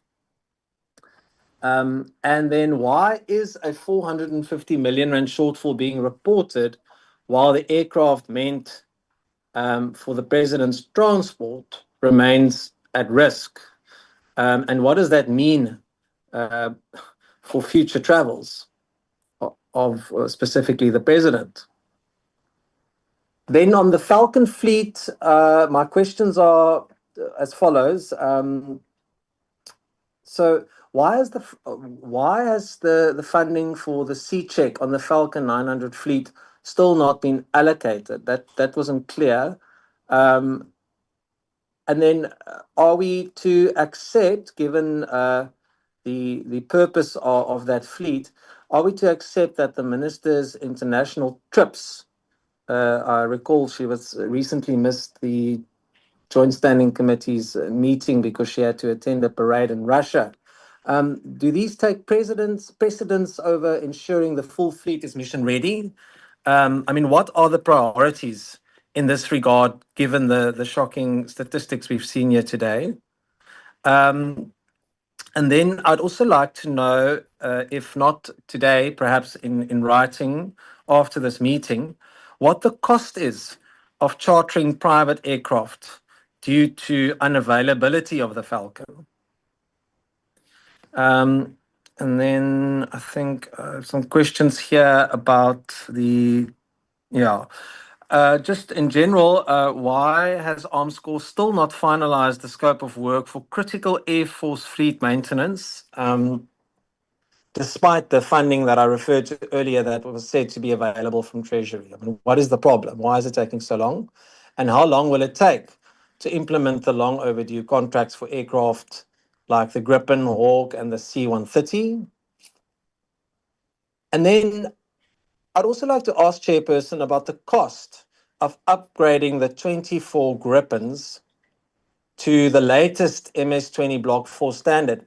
And also, what is the cost associated with getting them all operationable or operable? And then is there a timeline for that? What is the cost and the timeline for the A data and the plans to fulfill the requirement for standoff munitions? Again, it would be great to get these answers today. If not, perhaps within the regular or usual 7-day written reply. And then finally, Chairperson, I just want to go back to what I said in the beginning. I'm really worried and concerned about the abuse of taxpayers' funds. I cannot understand how Armscor can justify spending nearly 11 million rand on board perks when the SANDF is forced to cut pilot training hours due to a lack of fuel and spares. I'm putting that as a statement, but I mean, if they can give us an explanation on that today, that would also be really helpful. Yeah, I mean, does Armscor consider the spending to be ethical, given that so many platforms are failing and systems appear to be obsolete? And also that, soldiers are expected to operate without support. Those are my questions for today. Thank you, Honorable Gotto. Honorable Sokanyele. Thank you very much, Chairperson. Thank you for the member comments, Chair. In fact, unfortunately, I was out through the call of nature when I came back. Then the list has been sort of finalized. If you can maybe add my name on your list, it's Honorable Tebekulu, sir. Sorry, Honorable Sokanyele. Okay. Thank you very much. Proceed, Honorable Sokanyele. Thank you very much, Chairperson. Thanks to the report that have been given. But looking at the report, we must say upfront that Armscor, your performance is not good, because there are various funds that the department, through the Minister, of course, that have been requested from Treasury, specifically for submarine refits, and we're still lacking there. The report is not clear. We're getting a report that you got the fund, but it was underfunded. What causes that underfunding? Because if we can ring fence the money to say this one is for this particular purpose and it must not be used for another purpose, we'll reach our target. That's my belief, unless I'm talking on a layman's point of view. Because to me, it's an open secret that DOD is complaining about your performance. And they even think of taking over the duty that we're doing.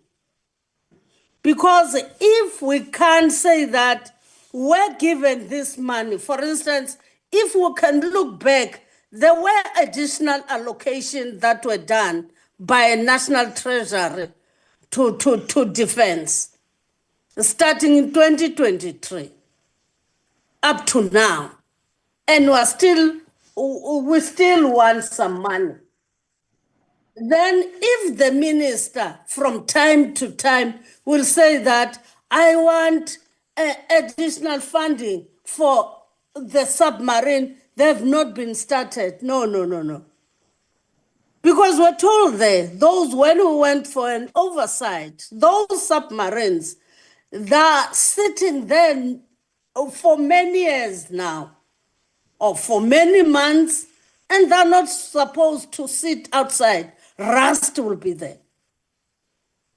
I'm just looking at your prioritization of these refits and the appropriate plan for the vessels that you are going to do. Because if you are clear to us that from time to time, maybe, Chairperson, we need to come up with time frames now in whatever we are doing. And also in this joint standing committee, we look at the time frames that we have put for Armscor. Because if they're not performing as the committee, we need to say something else, because we cannot allow that repeated requests are made, and then we need to concur with that as the standing committee, because we're seeing that there is frustration. Now, I want them to give us a clear mandate to say that, no, we'll be able to perform.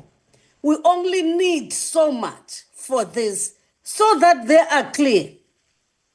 Then also us, as the joint standing committee members, we assist them on that. But we know that we play an oversight for what has been given to the department. And unfortunately, the department is your client, Armscor. Because to us, if you are failing Armscor, it means that it is the department that is failing. Because also themselves, they must play an oversight over your performance. So now I want us to be clear that this must be done at a particular time. Thank you, Chairperson. Thank you, Honorable Sekanyile. Honorable Heading. Thank you, Chair. And let me, I couldn't get an opportunity, but let me compliment you for bringing order to this meeting and by taking steps. We cannot continue in this fashion, even where the chairperson's rulings are being shouted down. Chairperson, thank you for the presentation to Armscor, but it actually raises questions, and it confirms what is actually being suspected. And Chair, we need to agree that without the reassessment of the 9 months overdue 2015 Defence Review, it's impossible for us or anybody to determine what should be the priorities in spending the Department of Defence limited budget. And we all know it's underfunded. We're still waiting for that. And the whole SANDF and the arms industry actually waits for that. What are our priorities? And I'm stressing this because in the limited time that we have, I would like to focus on our submarines. And I would like to ask the Minister, when do we get that reassessment? And then a straight and blunt question, which the Minister should answer. Do we still need submarines? Seeing that we haven't effectively used submarines in more than a decade. We have the Charlotte Masege out of the water, stripped, also stripped from paint, rusting away in the dockyard. We have the Mojaji waiting for Charlotte Maseki to come out of that to go in there. We have the Mantatishe. We cannot go underwater at this stage without risks. So, and we have 3 submarines coming to the effective planned lifespan of 30 years. So where do we go to from here? And, you know, there's a cross-blaming happening all the time that we've seen so many times between SANDF and Armscor. But what are the realities? The realities are, unless there's proper funding, unless Armscor, with its reduced and diminishing capability, comes to the party, the proper funding, we can say that our submarine capability is in a terminal state. And it is very soon, no amount of money will be able to recover our submarines. That's a reality. The 2015 Defense Review warned that without immediate intervention, core capabilities like submarines may be lost permanently. And that was actually a prophecy, which is now playing out.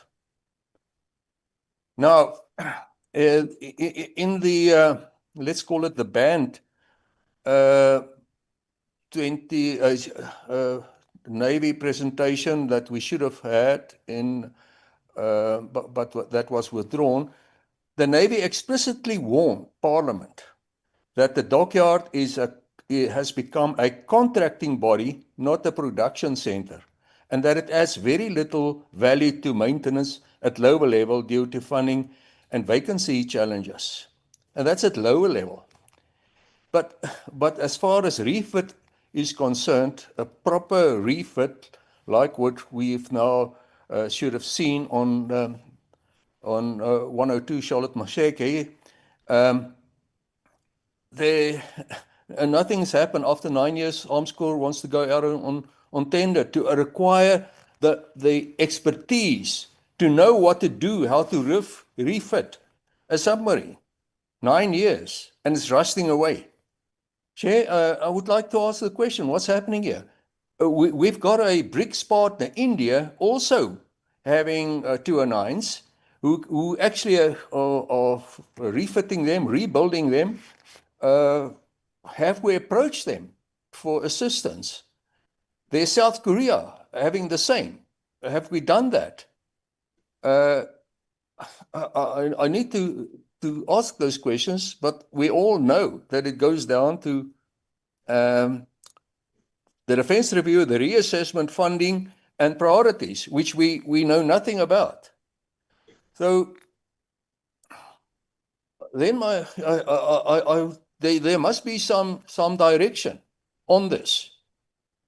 Shall we get rid of the submarines or not? Shall we just abandon them? But the minister should come out, and this should be based on a proper reassessment, influenced and directed by our strategic threat review, that assessment that they should be, which also remains a tightly guarded secret. Our strategic threat review assessment, that's not there. Then, if we look at the fleet, the hydrographic capability, I think, and we are also waiting for the reassessment to say that, because we in the prioritization process, we need to assess is our patrolling capability not a higher priority than hydrographic surveillance at this stage. Everything has been done. Yes, there are minor assessments that must be done, but do we need to spend billions on this? And the minister should answer. We sit with serious threats in the Mozambique Channel, which we at this stage can do nothing about, very little about, because of this status of our frigates, which are very much in the same status as our submarines. So moving on to our air capabilities. They need to be some serious prioritization happening here, because it appears that we're trying to do everything, but in fact we're achieving nothing because of funding and lack of prioritization. If we've lost our air transport capability, there's really nothing left there. Our light helicopters, the A109s and the BKs are in a, as far as serviceability is concerned, in a very sad state. We haven't got the Oryx helicopters really in numbers of any numbers available. So and then even it impacts on our Hawks and our PCs for training. I would like to get, I understand Armscor's predicament, and perhaps the loss of the capabilities and our sovereignty in refitting and maintaining our own equipment is also not solely Armscor's happened because of Armscor, but it's one of the consequences of underfunding. You cannot keep people in your system if you cannot use them because you don't have the funding coming from the SANDF. And we've lost lots of capacity, and we've actually exported that to come to countries in the Middle East and even India. So we need to get priorities right. To get priorities right, to get funding right, we need something to be implemented. And we all know that 2015 was never implemented, never funded. So I need some questions on that, but I think the key lies in the hand of the Minister. Thank you, Chair. Thank you, Honourable Harding. Honourable Tebakuro. Thank you, Chair. All I wanted just to say is just to lament on what has been hearing from the presenters. Chair, what came to my mind was the fact that I should maybe raise the concerns around the whole issues. You know, I even came up with a sort of what I call a conclusion that our country is at God's mercy that we have not been under attacks from outsiders. We know the department has let down the Navy and the Air Force when it comes to defense in defending our country. The delays that have led us to, as a country, simply because of these some of excuses that have been brought to the committee, Chair. You know, it has taken me too long to understand the role of Armscor, the role between Armscor and Daniel. You know, some years back we were told, reports were sort of circulating that Daniel has lost a mouthful of a handful of, I should say, a handful of the employees to other countries because they could not be paid. They could work without pay. You know, it frustrates a country-loving person to understand these issues.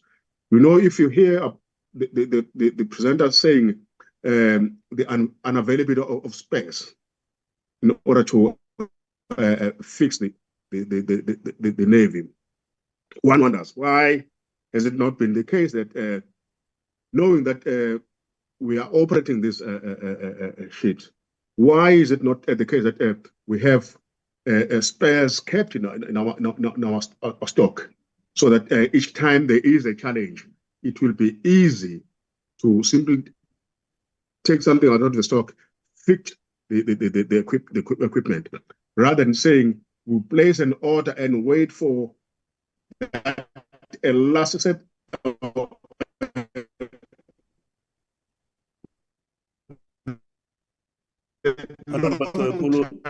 Your line is not good. For deliveries. We serious oh my God. But I think that I've spoken before me, but the chair must say that we are really at the mess of God, that we have not been under attack. Just imagine boundaries of borders from Mozambique in the sea, from Mozambique to Namibia. We don't have full-time Navy guys patrolling those areas. We have the foreign vessels that are fishing in our waters. Waters are not properly guarded. We have the challenge of the fleets that have been grounded on the Air Force. You know, had it not been for Zimbabwe, we wouldn't have this contribution of bringing in our equipment and soldiers after this circus of DRC. Chairperson, I think I should end there, but you know, one is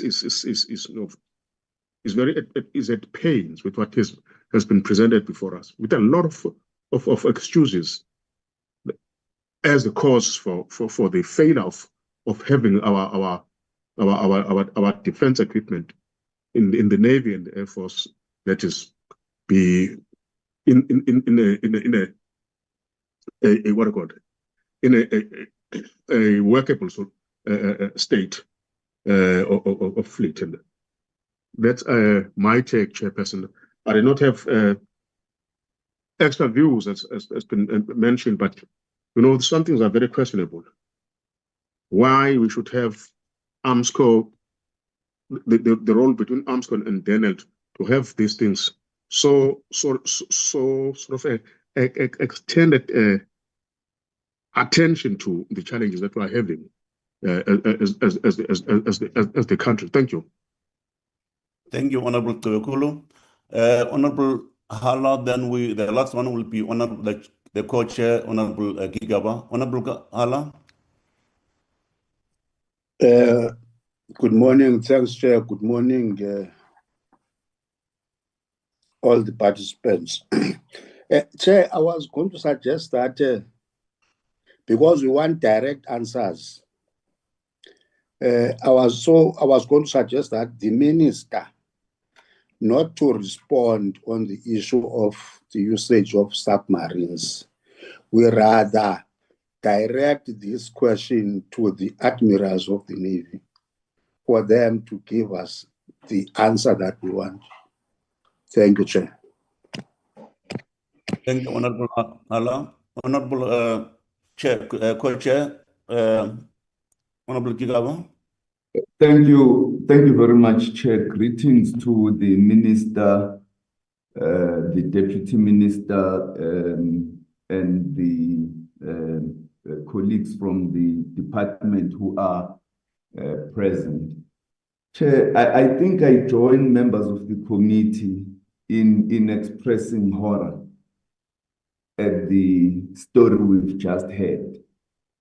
The reports presented actually undermine every clause of the 2015 Defense Review, as well as the white paper, the Defense White Paper itself. And I think it's something we ought to remark about and say that there is an urgency, as we expressed at the previous meeting, for the journey to greatness to be finalized. So we need policy certainty in terms of the review of the defense review, the presentation, the review of the white paper, the defense white paper, as well as the the presentation of the journey to greatness in order to provide policy certainty, a way forward, and how we intend to address the ongoing challenges that are faced by our National Defence Force,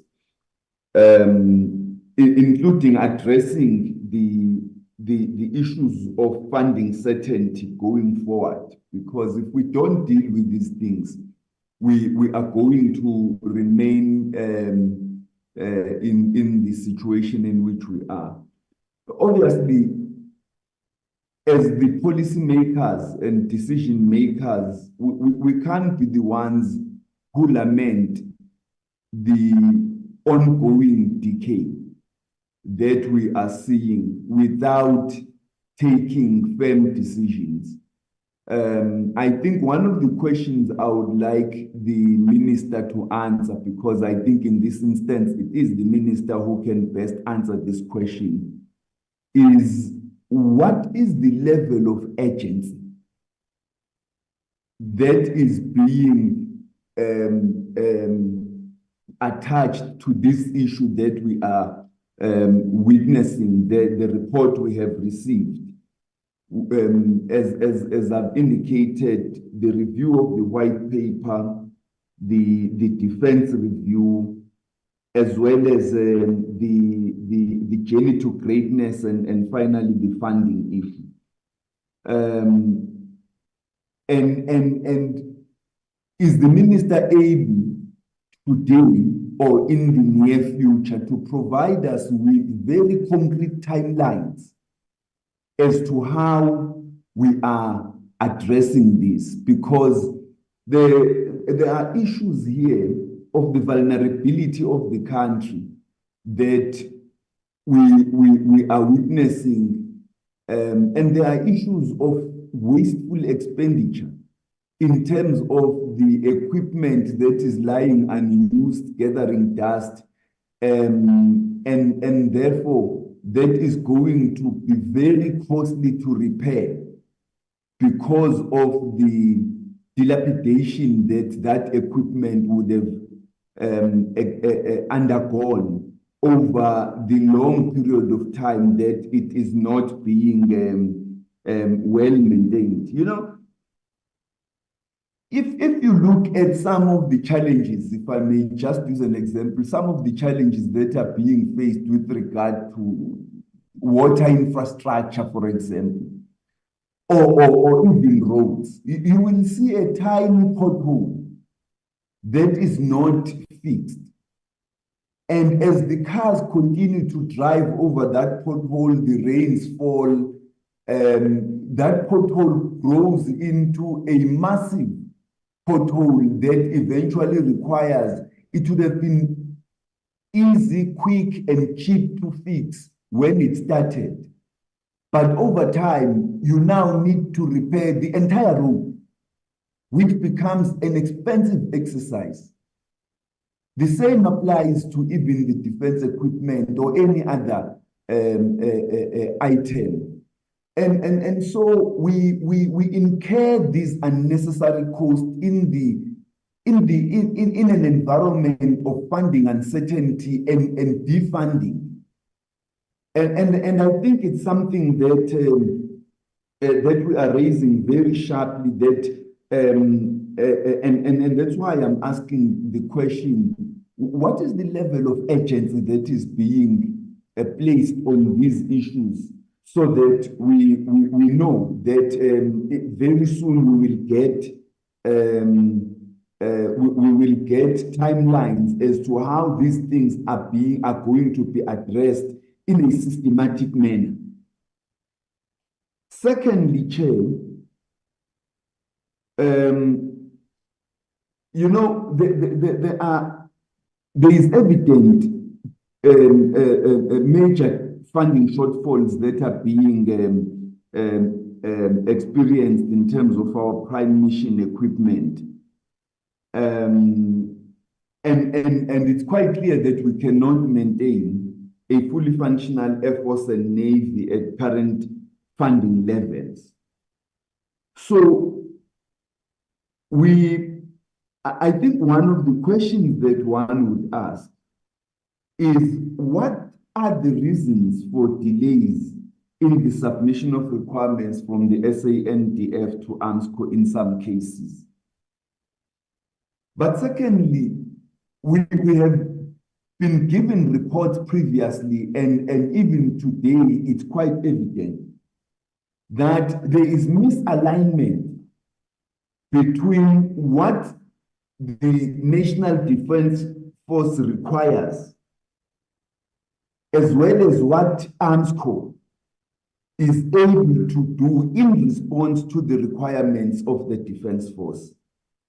And many of these issues speak to governance deficiencies, because the department, as the shareholder manager for Armscor, and now add to it DINEM, needs to ensure that this misalignment is addressed. Earlier, the minister spoke about, in introducing the matter, an honest admission, which I appreciated from the minister, that, you know, the Minister of Finance says you ask for more food whilst you still have a lot of food in your mouth.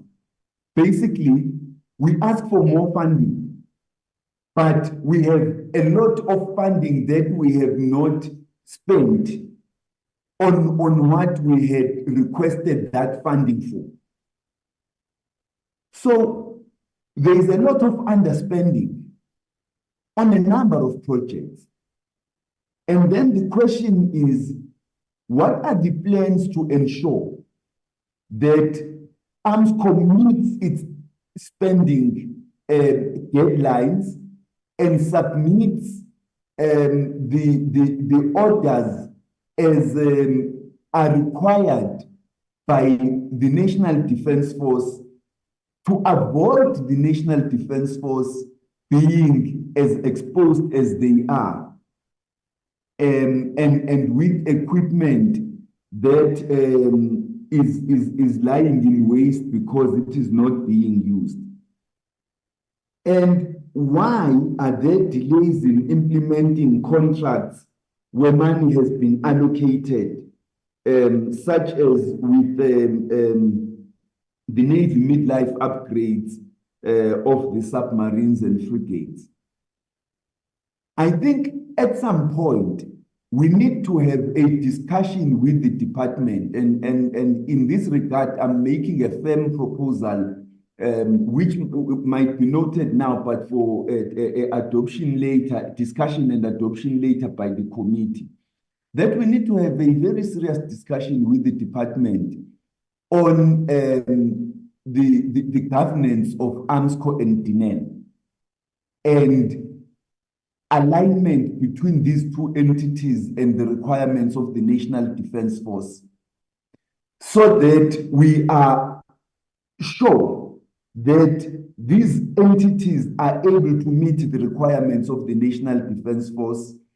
Because at the end of the day, issues of underspending and issues of misalignment, I mean, they've got one major client. Forget all other clients international. Just one major client, that's the National Defence Force. So if you are given funding and you are not able to deliver on the timelines, and in some instances you disagree with your client on the orders that they have placed with you, it speaks to governance.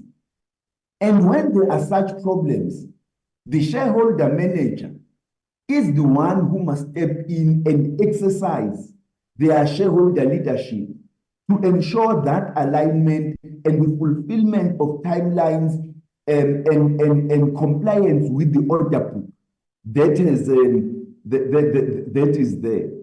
And that's the issue that I think we need at a later stage, at another stage, perhaps in the third term, to focus on. But for now, really, the issue that one raises is they need to provide clarity as to the issues that we have raised, so that we are certain that our National Defence Force is not only well equipped, but it is able to meet its mandate, to fulfill its mandate and meet the defense review principles. One of which, because we can't say as the committee that do away with, for example, the submarines. I support what Honorable Hatting says, that, you know, to say that would be to say to the Defence Force that don't prepare for any unforeseen eventualities. As principle number 4 of the Defence Review clearly stipulates, we've got to be ready. The Defence Force must stand ready to defend and protect South Africa, safeguard South Africa and her people, and contribute to regional and continental securities. And that requires that we have all the prime mission equipment we require, including the aircrafts, to be able to fulfill that mission. Thank you, Chair. Thank you, Chair, Co-Chair, Honorable, and thanks, honorable members. Armscor, I hope you have noted the members' concerns. We will give you a platform to respond to the issues which were raised here. And as well, the Minister, we will give you a platform as well to respond. And from me, CEO and the officials, I'm concerned about the Dockyard workforce, which you indicated here at the beginning of the presentation, that is about 300. And also you indicated about the challenges of lack of artisans in the Dockyard. My question, CEO, is what is your plan? What is your short and long-term plan, you know, to deal with this challenge? Without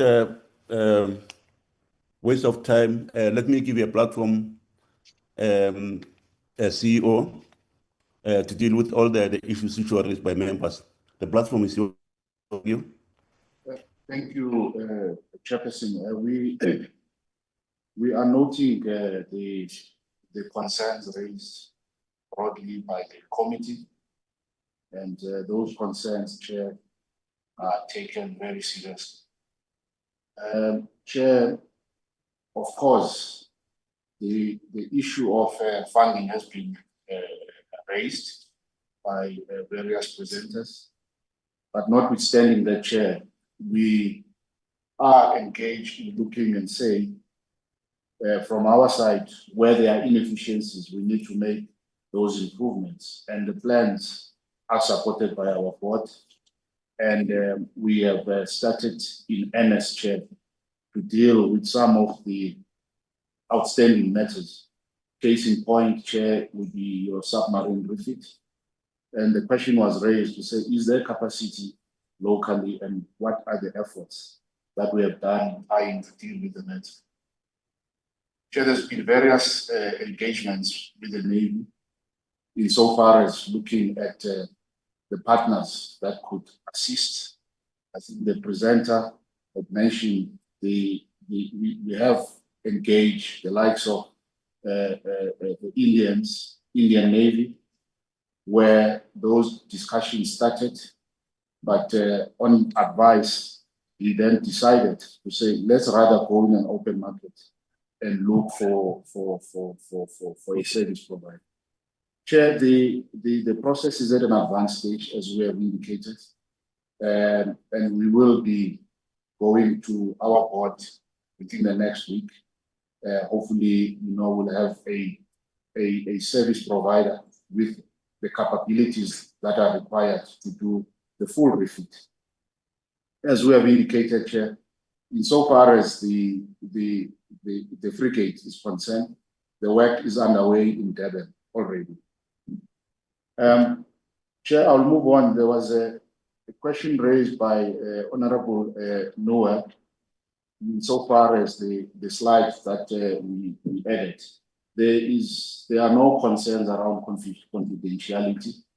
That slide, Chair, upon engagement with the Navy, we jointly agreed in terms of these are the key challenges and what is the plan in dealing with those challenges. As you will indicate, note from the slide, Chair, we said, look, even the transfer agreement that we entered into in 2007, we will be engaging and looking at reviewing what we had set ourselves, and which will obviously inform how we proceed forward. But the reality, Chair, we do have artisans. I think they're in a tune of 287 at the dockyard. But of course, Chair, to do a full refit, we will require no less than 4,000 strength of a workforce to do that work. But obviously, Chair, you will know that even during the transfer agreement period, we had hovered around 450, 500 staff at the dockyard. So there was always that limitation as insofar as funding. But again, this presents an opportunity, Chair, to now relook at ourselves in terms of how we structure and what becomes a priority. So we will be engaging the Navy and eventually come up with a proposal that the shareholder will also be apprised of through our board. So that's the objective we have set ourselves, Chair, and that is a priority matter. We note some of the issues that have been raised by the Navy, and we will be sitting down as early as by end of this month. We have a follow-up meeting with the Chief of the Navy, where we'll be discussing various issues, including the issues that the committee has raised. Chair, I will be assisted by my colleagues on some of the specific matters pertaining to the projects. But suffice to say, Chair, there was also a request, Chair, to say the diagram, the slide with the diagram, we will prepare a report, information that will be supplied to the Secretary of the Committee for further input. Chair, some of the limitations, not to say it's the only reason, but we only have at this stage the capacity when we get the funding to start placing the orders for the spares. But again, we will look at a strategic solutions to say, how then do we build stock levels to acceptable levels? So obviously, we will see what we need to do from a funding point of view, what are the resources required to do that, and what are the sort of partnerships that we can enter into in dealing with those issues. I will ask the colleagues to deal with the question that were raised about the French Navy. I'm informed, Chair, that it was not the French Navy that wanted to visit the dockyard. It was an entity, a French company, but they came in South Africa for a conference, but they gave us a very short notice, because obviously, Chair, it's a strategic and it's a restricted site, so we need all the approvals and permissions for us to allow any visitor. So we could not do that within the short time frame that we were given. There were questions that were raised, Chair, around the BBJ and the meaning of the cash flow achieved. So I will hand over to Ms. Seletana to deal with those questions that are relating to the Air Force. And I will also, Chair, touch on or request briefly that Mr. Ramapopova deals with some of the high-level issues pertaining to the refit program. And then I'll also perhaps ask the CFO to share with the committee from the time we received the requirements for the refit, because the question was to say, why are there these delays? insofar as the attempts that we embarked upon in securing the preferred bidder. In that order, Chair. Thank you. They can proceed. The floor is yours, members. You can proceed. Thank you, Chair. In terms of the questions related to the EBJ, the first question was regarding the allocation of if the fund has been secured for the C-check. Currently not, but we are in engagement with the Air Force to get the funds secured. There was also a question about the cash flow. The funding model for the BBJ, it comes in every year. It's for year one funding that comes on a yearly basis. So that was just to show that in the 24-25 financial year, everything that was allocated to the BBJ was fully spent and nothing was returned to the Air Force, just to clear the cash flow achieved. And in terms of if there's already a URS or since the contract is expiring in a year, yes, there's a URS that is currently being processed at the Air Force, and I'm told I'm going to receive it within a month or so.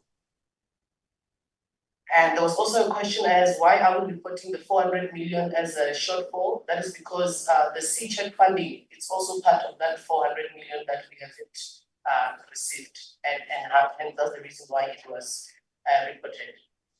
In terms of if the aircraft is serviceable and what does it mean if the funds are not there? Yes, if we can't secure the funding for the C-check, that means we can't do the C-check and hence the BBJ will be counted. And there was also a question in terms of Falcons as well. Why are the funds not committed? That is because the funds are not available yet, but we are again in engagements with the Air Force to try and get that funding secured. And I think we're not going to answer about the chat. Thank you. Thank you. Any other? Is there any other? Okay. Yeah, proceed. Yes, I just wanted to respond to how many times we've been out on this process. This will be the fourth time that we are going out specific for the refit, and the main issues being the capability, given the safety critical systems. We needed to ensure that whoever that comes in to conduct the refit has the required capability to ensure that all the certifications are met and that the system is actually safe to operate.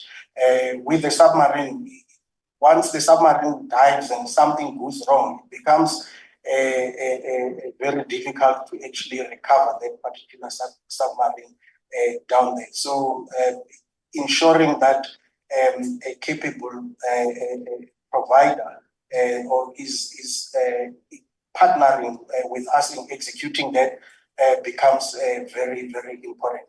So that is my response with regard to this. CFO. Thank you. Yeah, I think it was already indicated we went out 4 times for the bid. I think during that time it also became evident that we don't have the capacity in country to do a full refit on the submarines itself, and we need somebody with the necessary experience. I think we also lost some time with our discussions with the Indian Navy during that process, where they wanted to come and visit and see the actual what is the status of those submarines. So we did lose some time in that process as well. But I think we are now currently evaluating. We are busy with looking at an adjudication. So within the next week or 2, we will probably go to our board, as the CEO said, with a proposed contractor for continuing with that process. Thank you, Chair. Thank you, officials. Minister, I think there were some questions which were referred to you. The platform is yours, Minister. No, thank you very much, Chair. And again, thank you very much for the engagement. I won't answer some of them, and I'm glad that members said technical questions should go to the teams, and I'm grateful for that. Let me quickly respond to some that I thought perhaps it's pertinent that I respond to them.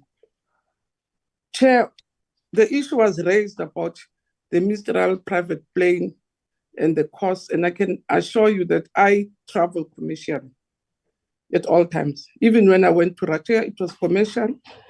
But the issue, which is sometimes bothering the Air Force, is that those planes are also used to give our pilots flying hours. So when they transport the minister, it's not for the luxury of the minister, but it's to give the pilots flying hours. But balancing, I think as a member was concerned, the cost of flying and the cost of really flying, giving pilots flying hours, something that we are working on. For instance, the Minister of Finance wanted to use our plane over this weekend, and which would have been good for us in terms of hours and revenue. But when we gave him the bill, he withdrew and went back to commercial. So I thought I should just highlight that without being defensive. The other point I wanted to raise, Chair, which I agree with members, I think it was raised by Member Hatting around coming back to prioritize. On Monday, we had a meeting in the department to say, in view of the fact that we are in this situation and that's what it is, which is already giving us a deficit, on the other hand, are confronted with what Member Kigaba was saying. The more we don't have money, the more things deteriorate. How do we get things right? We then agreed with the planners to say, it means we have to make do with what we have for now. The planners should raid all the other arms and say, what is it that we can do to make sure that we are able to plug in holes where there are holes? And the member was right about the cost. If Dana spends 10 million, what does it mean for us when we could get 9 million to save a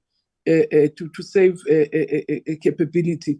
So the planners were requested to really go and look strictly with a fine comb, even small things like travel, to say if normally delegations, which is the culture in the department, will have 8 people, we say only 10 people can go, and see how much we can save and how we move those savings. So it's a process that we are underway because we are aware that we are in real trouble.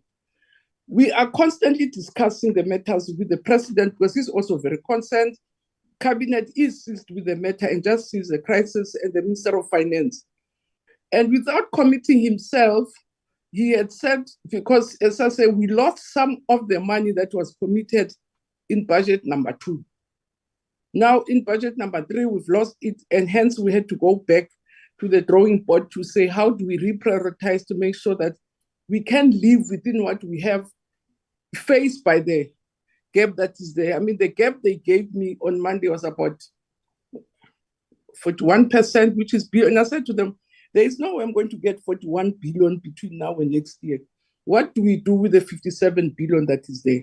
So, Chair, we are working on that, and I can promise you, I think as the members have said, we should come back and say, what is it that we let go to defend 2 main things, which is the welfare of our army, in the meantime of our forces, but also our capabilities, and say what else then do we compromise, because that's where we find ourselves in. And they have been requested to, now that we've received the budget letter, to go to different areas that are there. But what we're also doing, Chair, is what another member raised, that there are also potential resources that we can get in the defense, which when we sweat our capabilities. You make a good example about the scraps. And that's what we're also looking at, to say, what are the other capabilities of the defense that we really should see without losing our essence, we can really or sell to do that. So I was informed on Monday that I have to convene a meeting. Just don't scrap military equipment without a proper process where they have to see if they are safe to be scrapped. So we're in that process to see, even in those areas, how can we really strengthen our work, because it is a very desperate situation. We are also working with the defense industry, because we have a very strong defense industry in the country, which is selling internationally. I went to Malaysia and I was very impressed to see South African companies providing services there.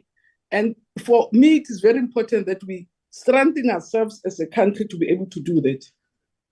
So we're discussing PPs, we're discussing how we sweat our assets, but as I say, prioritizing.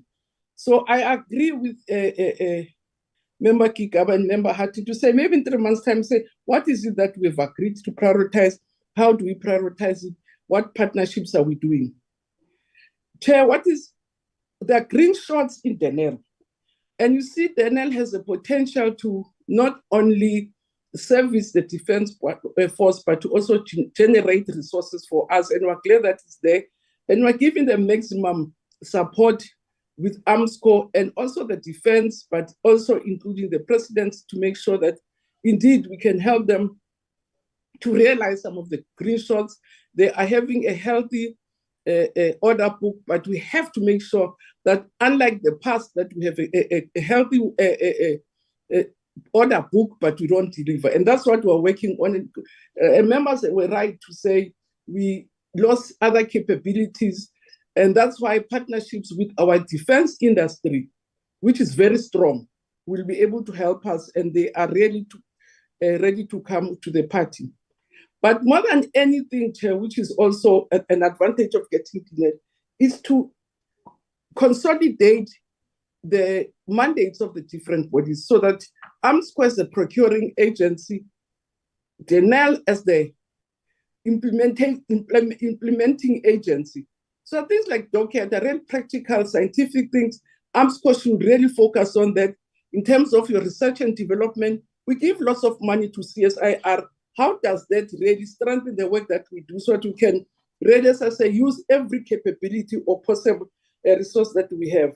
So indeed, Chair, I think the question was, is there any sense of agency? Yes, Chair, I can confirm that there's a complete sense of agency from the presidency, from cabinet, but also from Treasury. We are constantly in discussions to see where can we get money. So even these discussions about PPs, about sweating our assets without diluting our work, it's something that we are engaged in view of the fact that having lost that 0.5%, we've had to accept that we can't get more money. And the Treasury is not promising, it's saying if we do have underspending other things, but it's speculative, it's not money in the hand that you can plan for. So I really want to say, Chair, I appreciate the points that have been raised by members and can assure you that we are constantly in discussions on how we deal with the challenges facing us. We acknowledge them. We know that there are challenges, but we also acknowledge that there are efforts on the part of Armscor to get things right, but there are challenges which are not only Armscor only, but are also the department which we have to sort out. Because I heard Member Bekulu about maybe really saying the arms should consider doing work for that. That will not allow, Chair, because you can't be referee and player. The arms should say, the way it's structured, and I think it was well thought through. You have your procurement part in the department in terms of your log, your C-log. C-log places orders with Armscor, and then the different arms should work together. But to think we can allow an arm of government to be referee and player could be quite problematic. And I think we should disabuse ourselves from that. What is important is to make sure that all the other players work well. And that's why I'm happy that we could, after you give us time, after now that the budgets are coming through, to come back to the committee to say we've decided to do the following. Because I said to officials, you cut your coat according to the size of the material, but you cover your essential parts. You can't have a coat which really only has sleeves, has no other parts. So let's see how we cut our coat properly to meet the key activities, which is our workers, especially our soldiers, but also our capabilities. And we should be able to come back to you to say what we can do. The members are right that this underfunding even threatens key policy directions that the department is supposed to go. For instance, on rejuvenating of the defense force, unless we find a plan for the next year or so, we'll be saying the same story, why we can't bring fresh boots on the ground. But if there's no money to bring young feet on the ground, Minister of Finance and SecDef keeps on warning us to say to move recklessly will even collapse the system. So let's not be reckless. Let's accept that we have a crisis, but let's not deepen the crisis by implementing things that or spending money that we don't have. And that's why, as I say, it's a very desperate situation. And Check and National on an ongoing basis we're engaging. So we also have planned to go and meet Armscor and say, what is it that we do, as the members are saying, to prioritize so that we can at least stay afloat, so that we're not everywhere. So even if we're not going far, but let's stay afloat. In the meantime, we get Treasury to identify resources to enable us to move, because as you say, in some instances, we're outside the sea.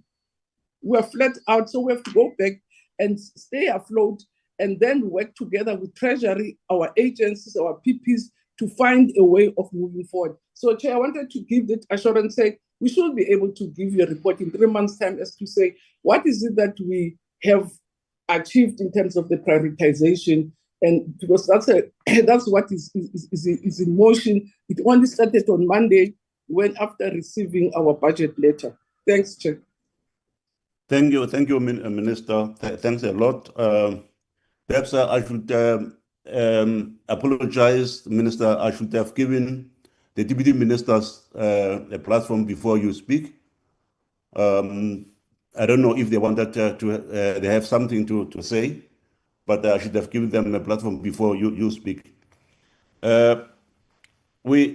Minister, I think there's one proposal which was made here. I think it was made by Honorable Gigaba, that perhaps we need the DOD, the Armscor and Naval in one room to find out and understand the working relationships there. So I think there's something which you need to look into. And let me as well, Minister, and the officials apologize for the drama that happened at the beginning of the meeting, which necessitated the removal of 2 members from the platform.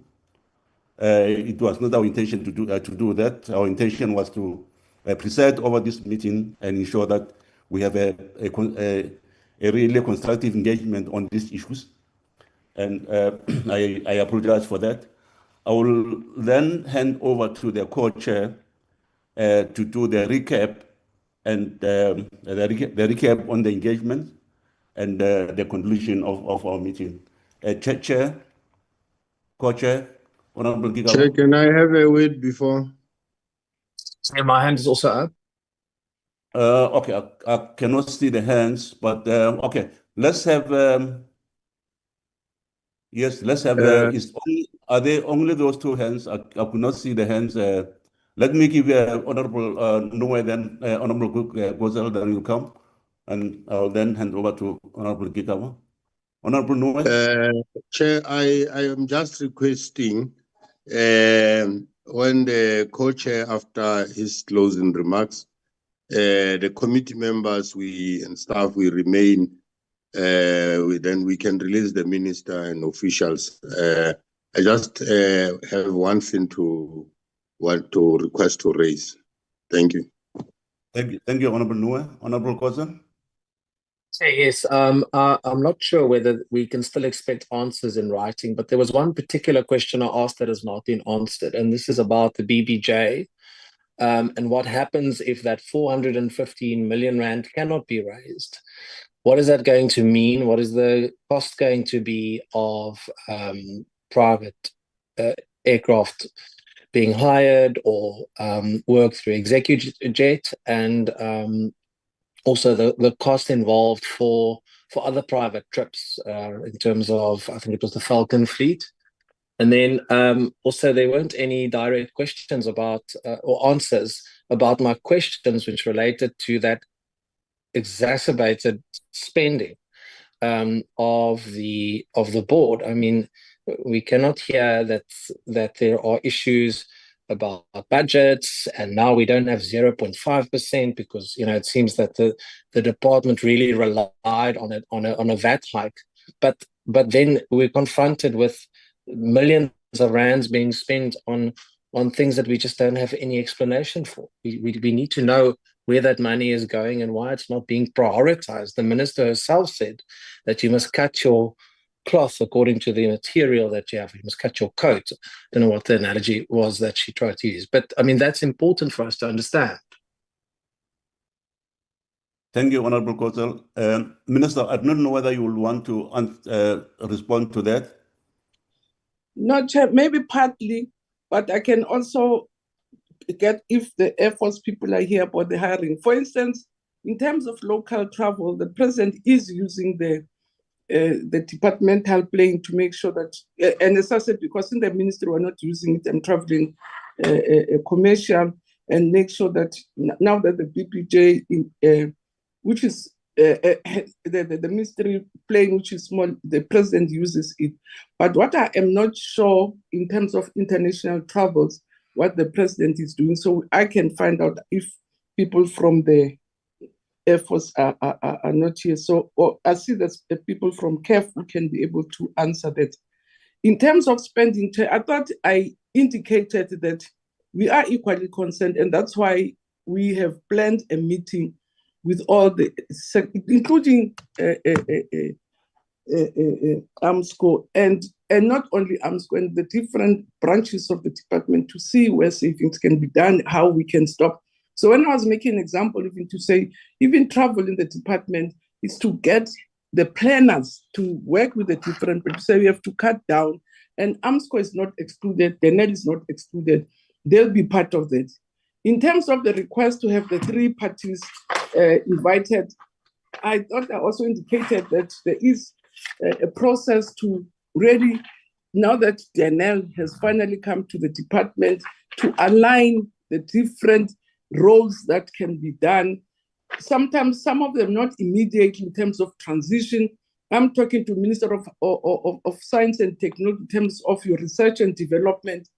But yeah, some of the answers that the member requires, I'll be dishonest to say, outside the BPJ working, what are the plans, or how is the president traveling, especially outside as compared to local. Local, I think I'm aware, even I was with the president on Tuesday, he's using local South African Air Force planes.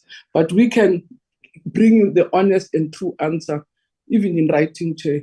So I see there's a person from CAF, they might be able to assist, but others I'm not able to assist, to really respond now.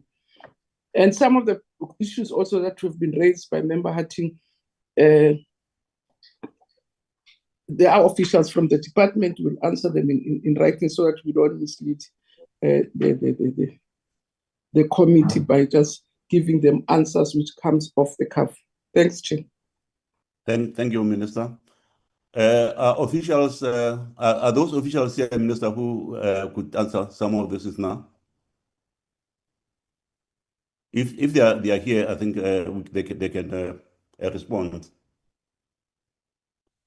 If not, yes. Honorable. Yes, yes, you can. If I may, is Chief of the Air Force through the Minister. Yes. Thank you, Chair. Good morning. This is Chief of the Air Force, Lieutenant General Wiseman Bambo. Just to clarify through the Minister, the traveling of the President. If the BPJ, for whatever reason, is not available, we go through the charter process,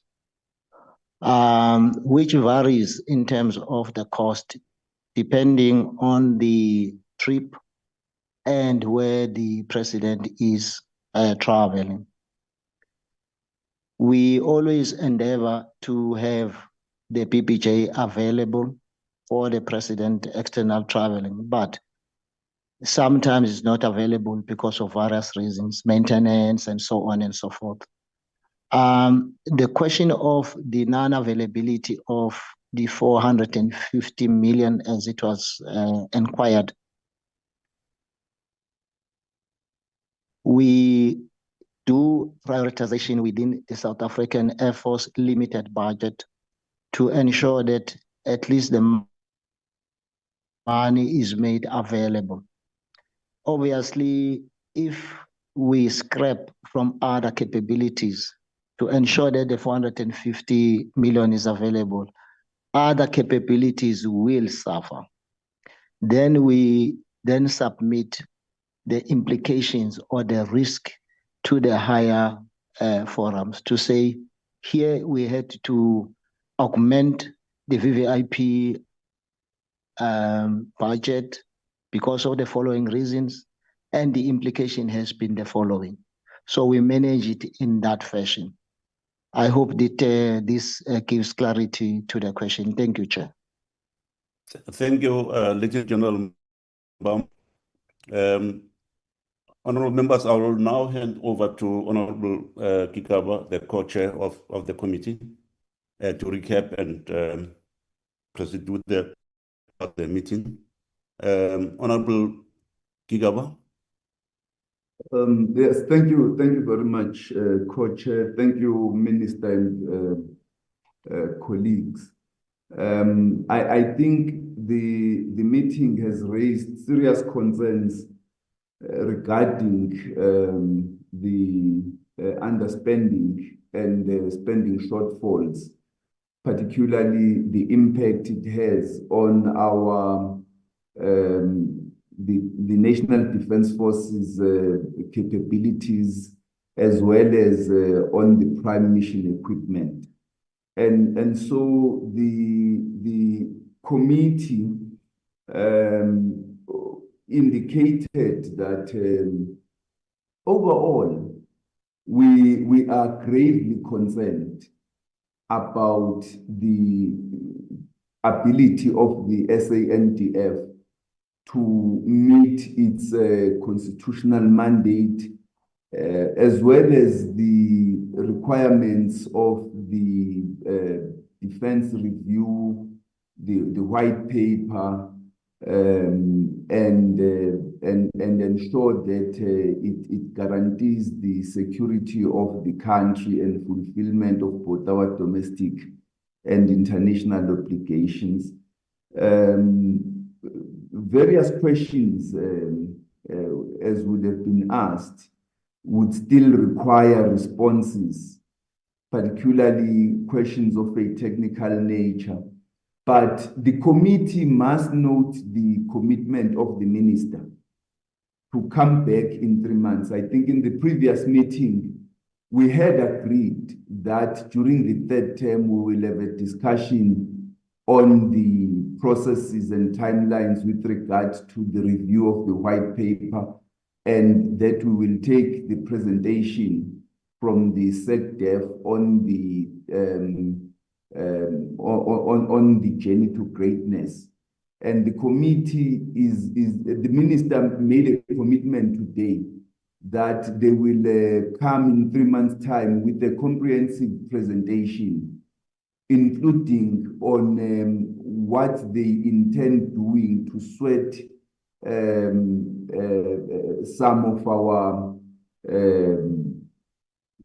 to ensure that we raise, sweat some of our assets in order to raise sufficient resources for us to have some funding that will address concerns with regard to the issues that we raised today.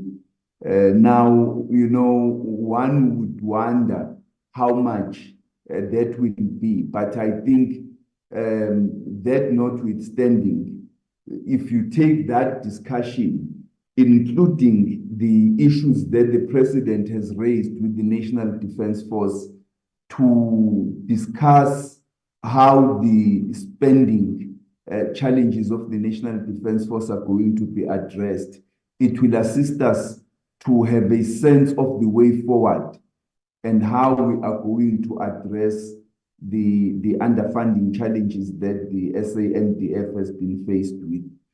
Now, the committee will then build this into our third term program of action, so that whilst not rushing the department to come with the presentation, we take into consideration that this is an urgent matter that requires discussion and clarity. The members of the committee dealt with the need for policy certainty as well as funding certainty with regard to matters of the SANDF. And I think that is the critical discussion that we had today. And so I think, Chair, that deals with issues that members have raised. And we have to say that other questions which have not been addressed, and one of the issues that were raised before concluding is the issue of partnerships with the local defense industry, because we must take note of the fact that the SANDF's spending addresses not only its prime mission equipment, but it has a massive impact on jobs, on GDP, as on research and development, as well as the growth and certainty affecting the domestic defense industry. One of the things is that if South Africa's defense industry doesn't get sufficient orders from the South African National Defence Force, even their international trade is affected by the very fact that foreign companies or partners with whom they would be trading would want to know whether your own National Defence Force has confidence in the equipment that you manufacture. So we know that the SANDF has first and foremost and primarily a national security mandate, but we also understand that it has a massive impact on various other aspects, jobs, manufacturing, GDP growth, research and development. So I think that this was a very useful discussion. And it's actually good that we keep this discussion ongoing. And so our discussion later, based on the commitment that the minister made today, will be very useful in providing clarity in a range of areas, moving from the situation as is to the way forward, including addressing issues of governance and alignment involving the Naval, Armscor, the SANDF, and the Department of Defense and Military Veterans. I think with that overview, in summary of the discussion, we can then close the meeting. I thank everyone on behalf of the co-chair who participated in the meeting, the responses. Thank you very much, colleagues. The meeting is adjourned. Thank you, co-chair. Thank you, minister. Thank you, everyone. No, thank you, Chair. Thanks to colleagues. Thank you very much. Thank you, Chair.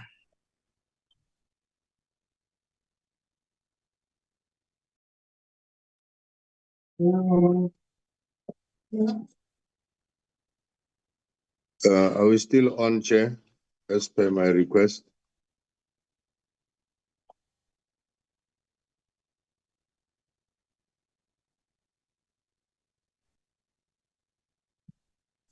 Seemingly, they are all gone.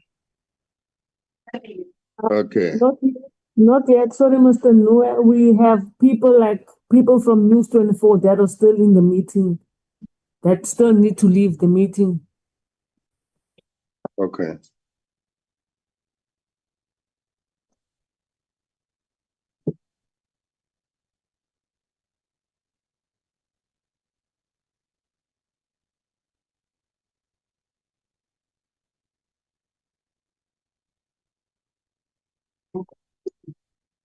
Is Honorable Gigabak, is it gone?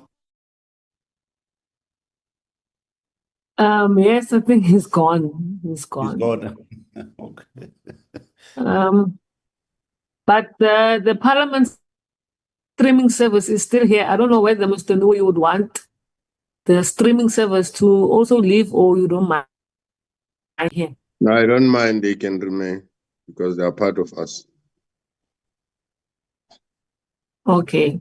But it will be on YouTube, I think. The streaming for YouTube. Oh, no, I don't think, because Why the don't- issue I why wanted don't to you raise excuse is about procedural matters that affects the functioning of the committee. I don't think that is good for the public. Maybe we'll find another way. We can adjourn.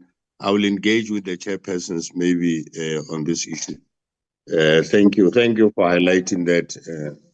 We can adjourn, co-chair, in that regard. Thank you, comrades. Thank you, comrade. Right.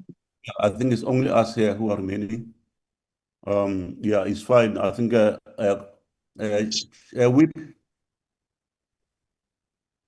Honorable I don't think we can raise anything, Chair, because as it was said, it's streaming, it will be recorded. Let's just cut off this one. We can call each other outside. Yeah, okay. Sure. Okay. Thank you, honorable members. Bye. Yeah, let's call it a day. Bye. Bye-bye.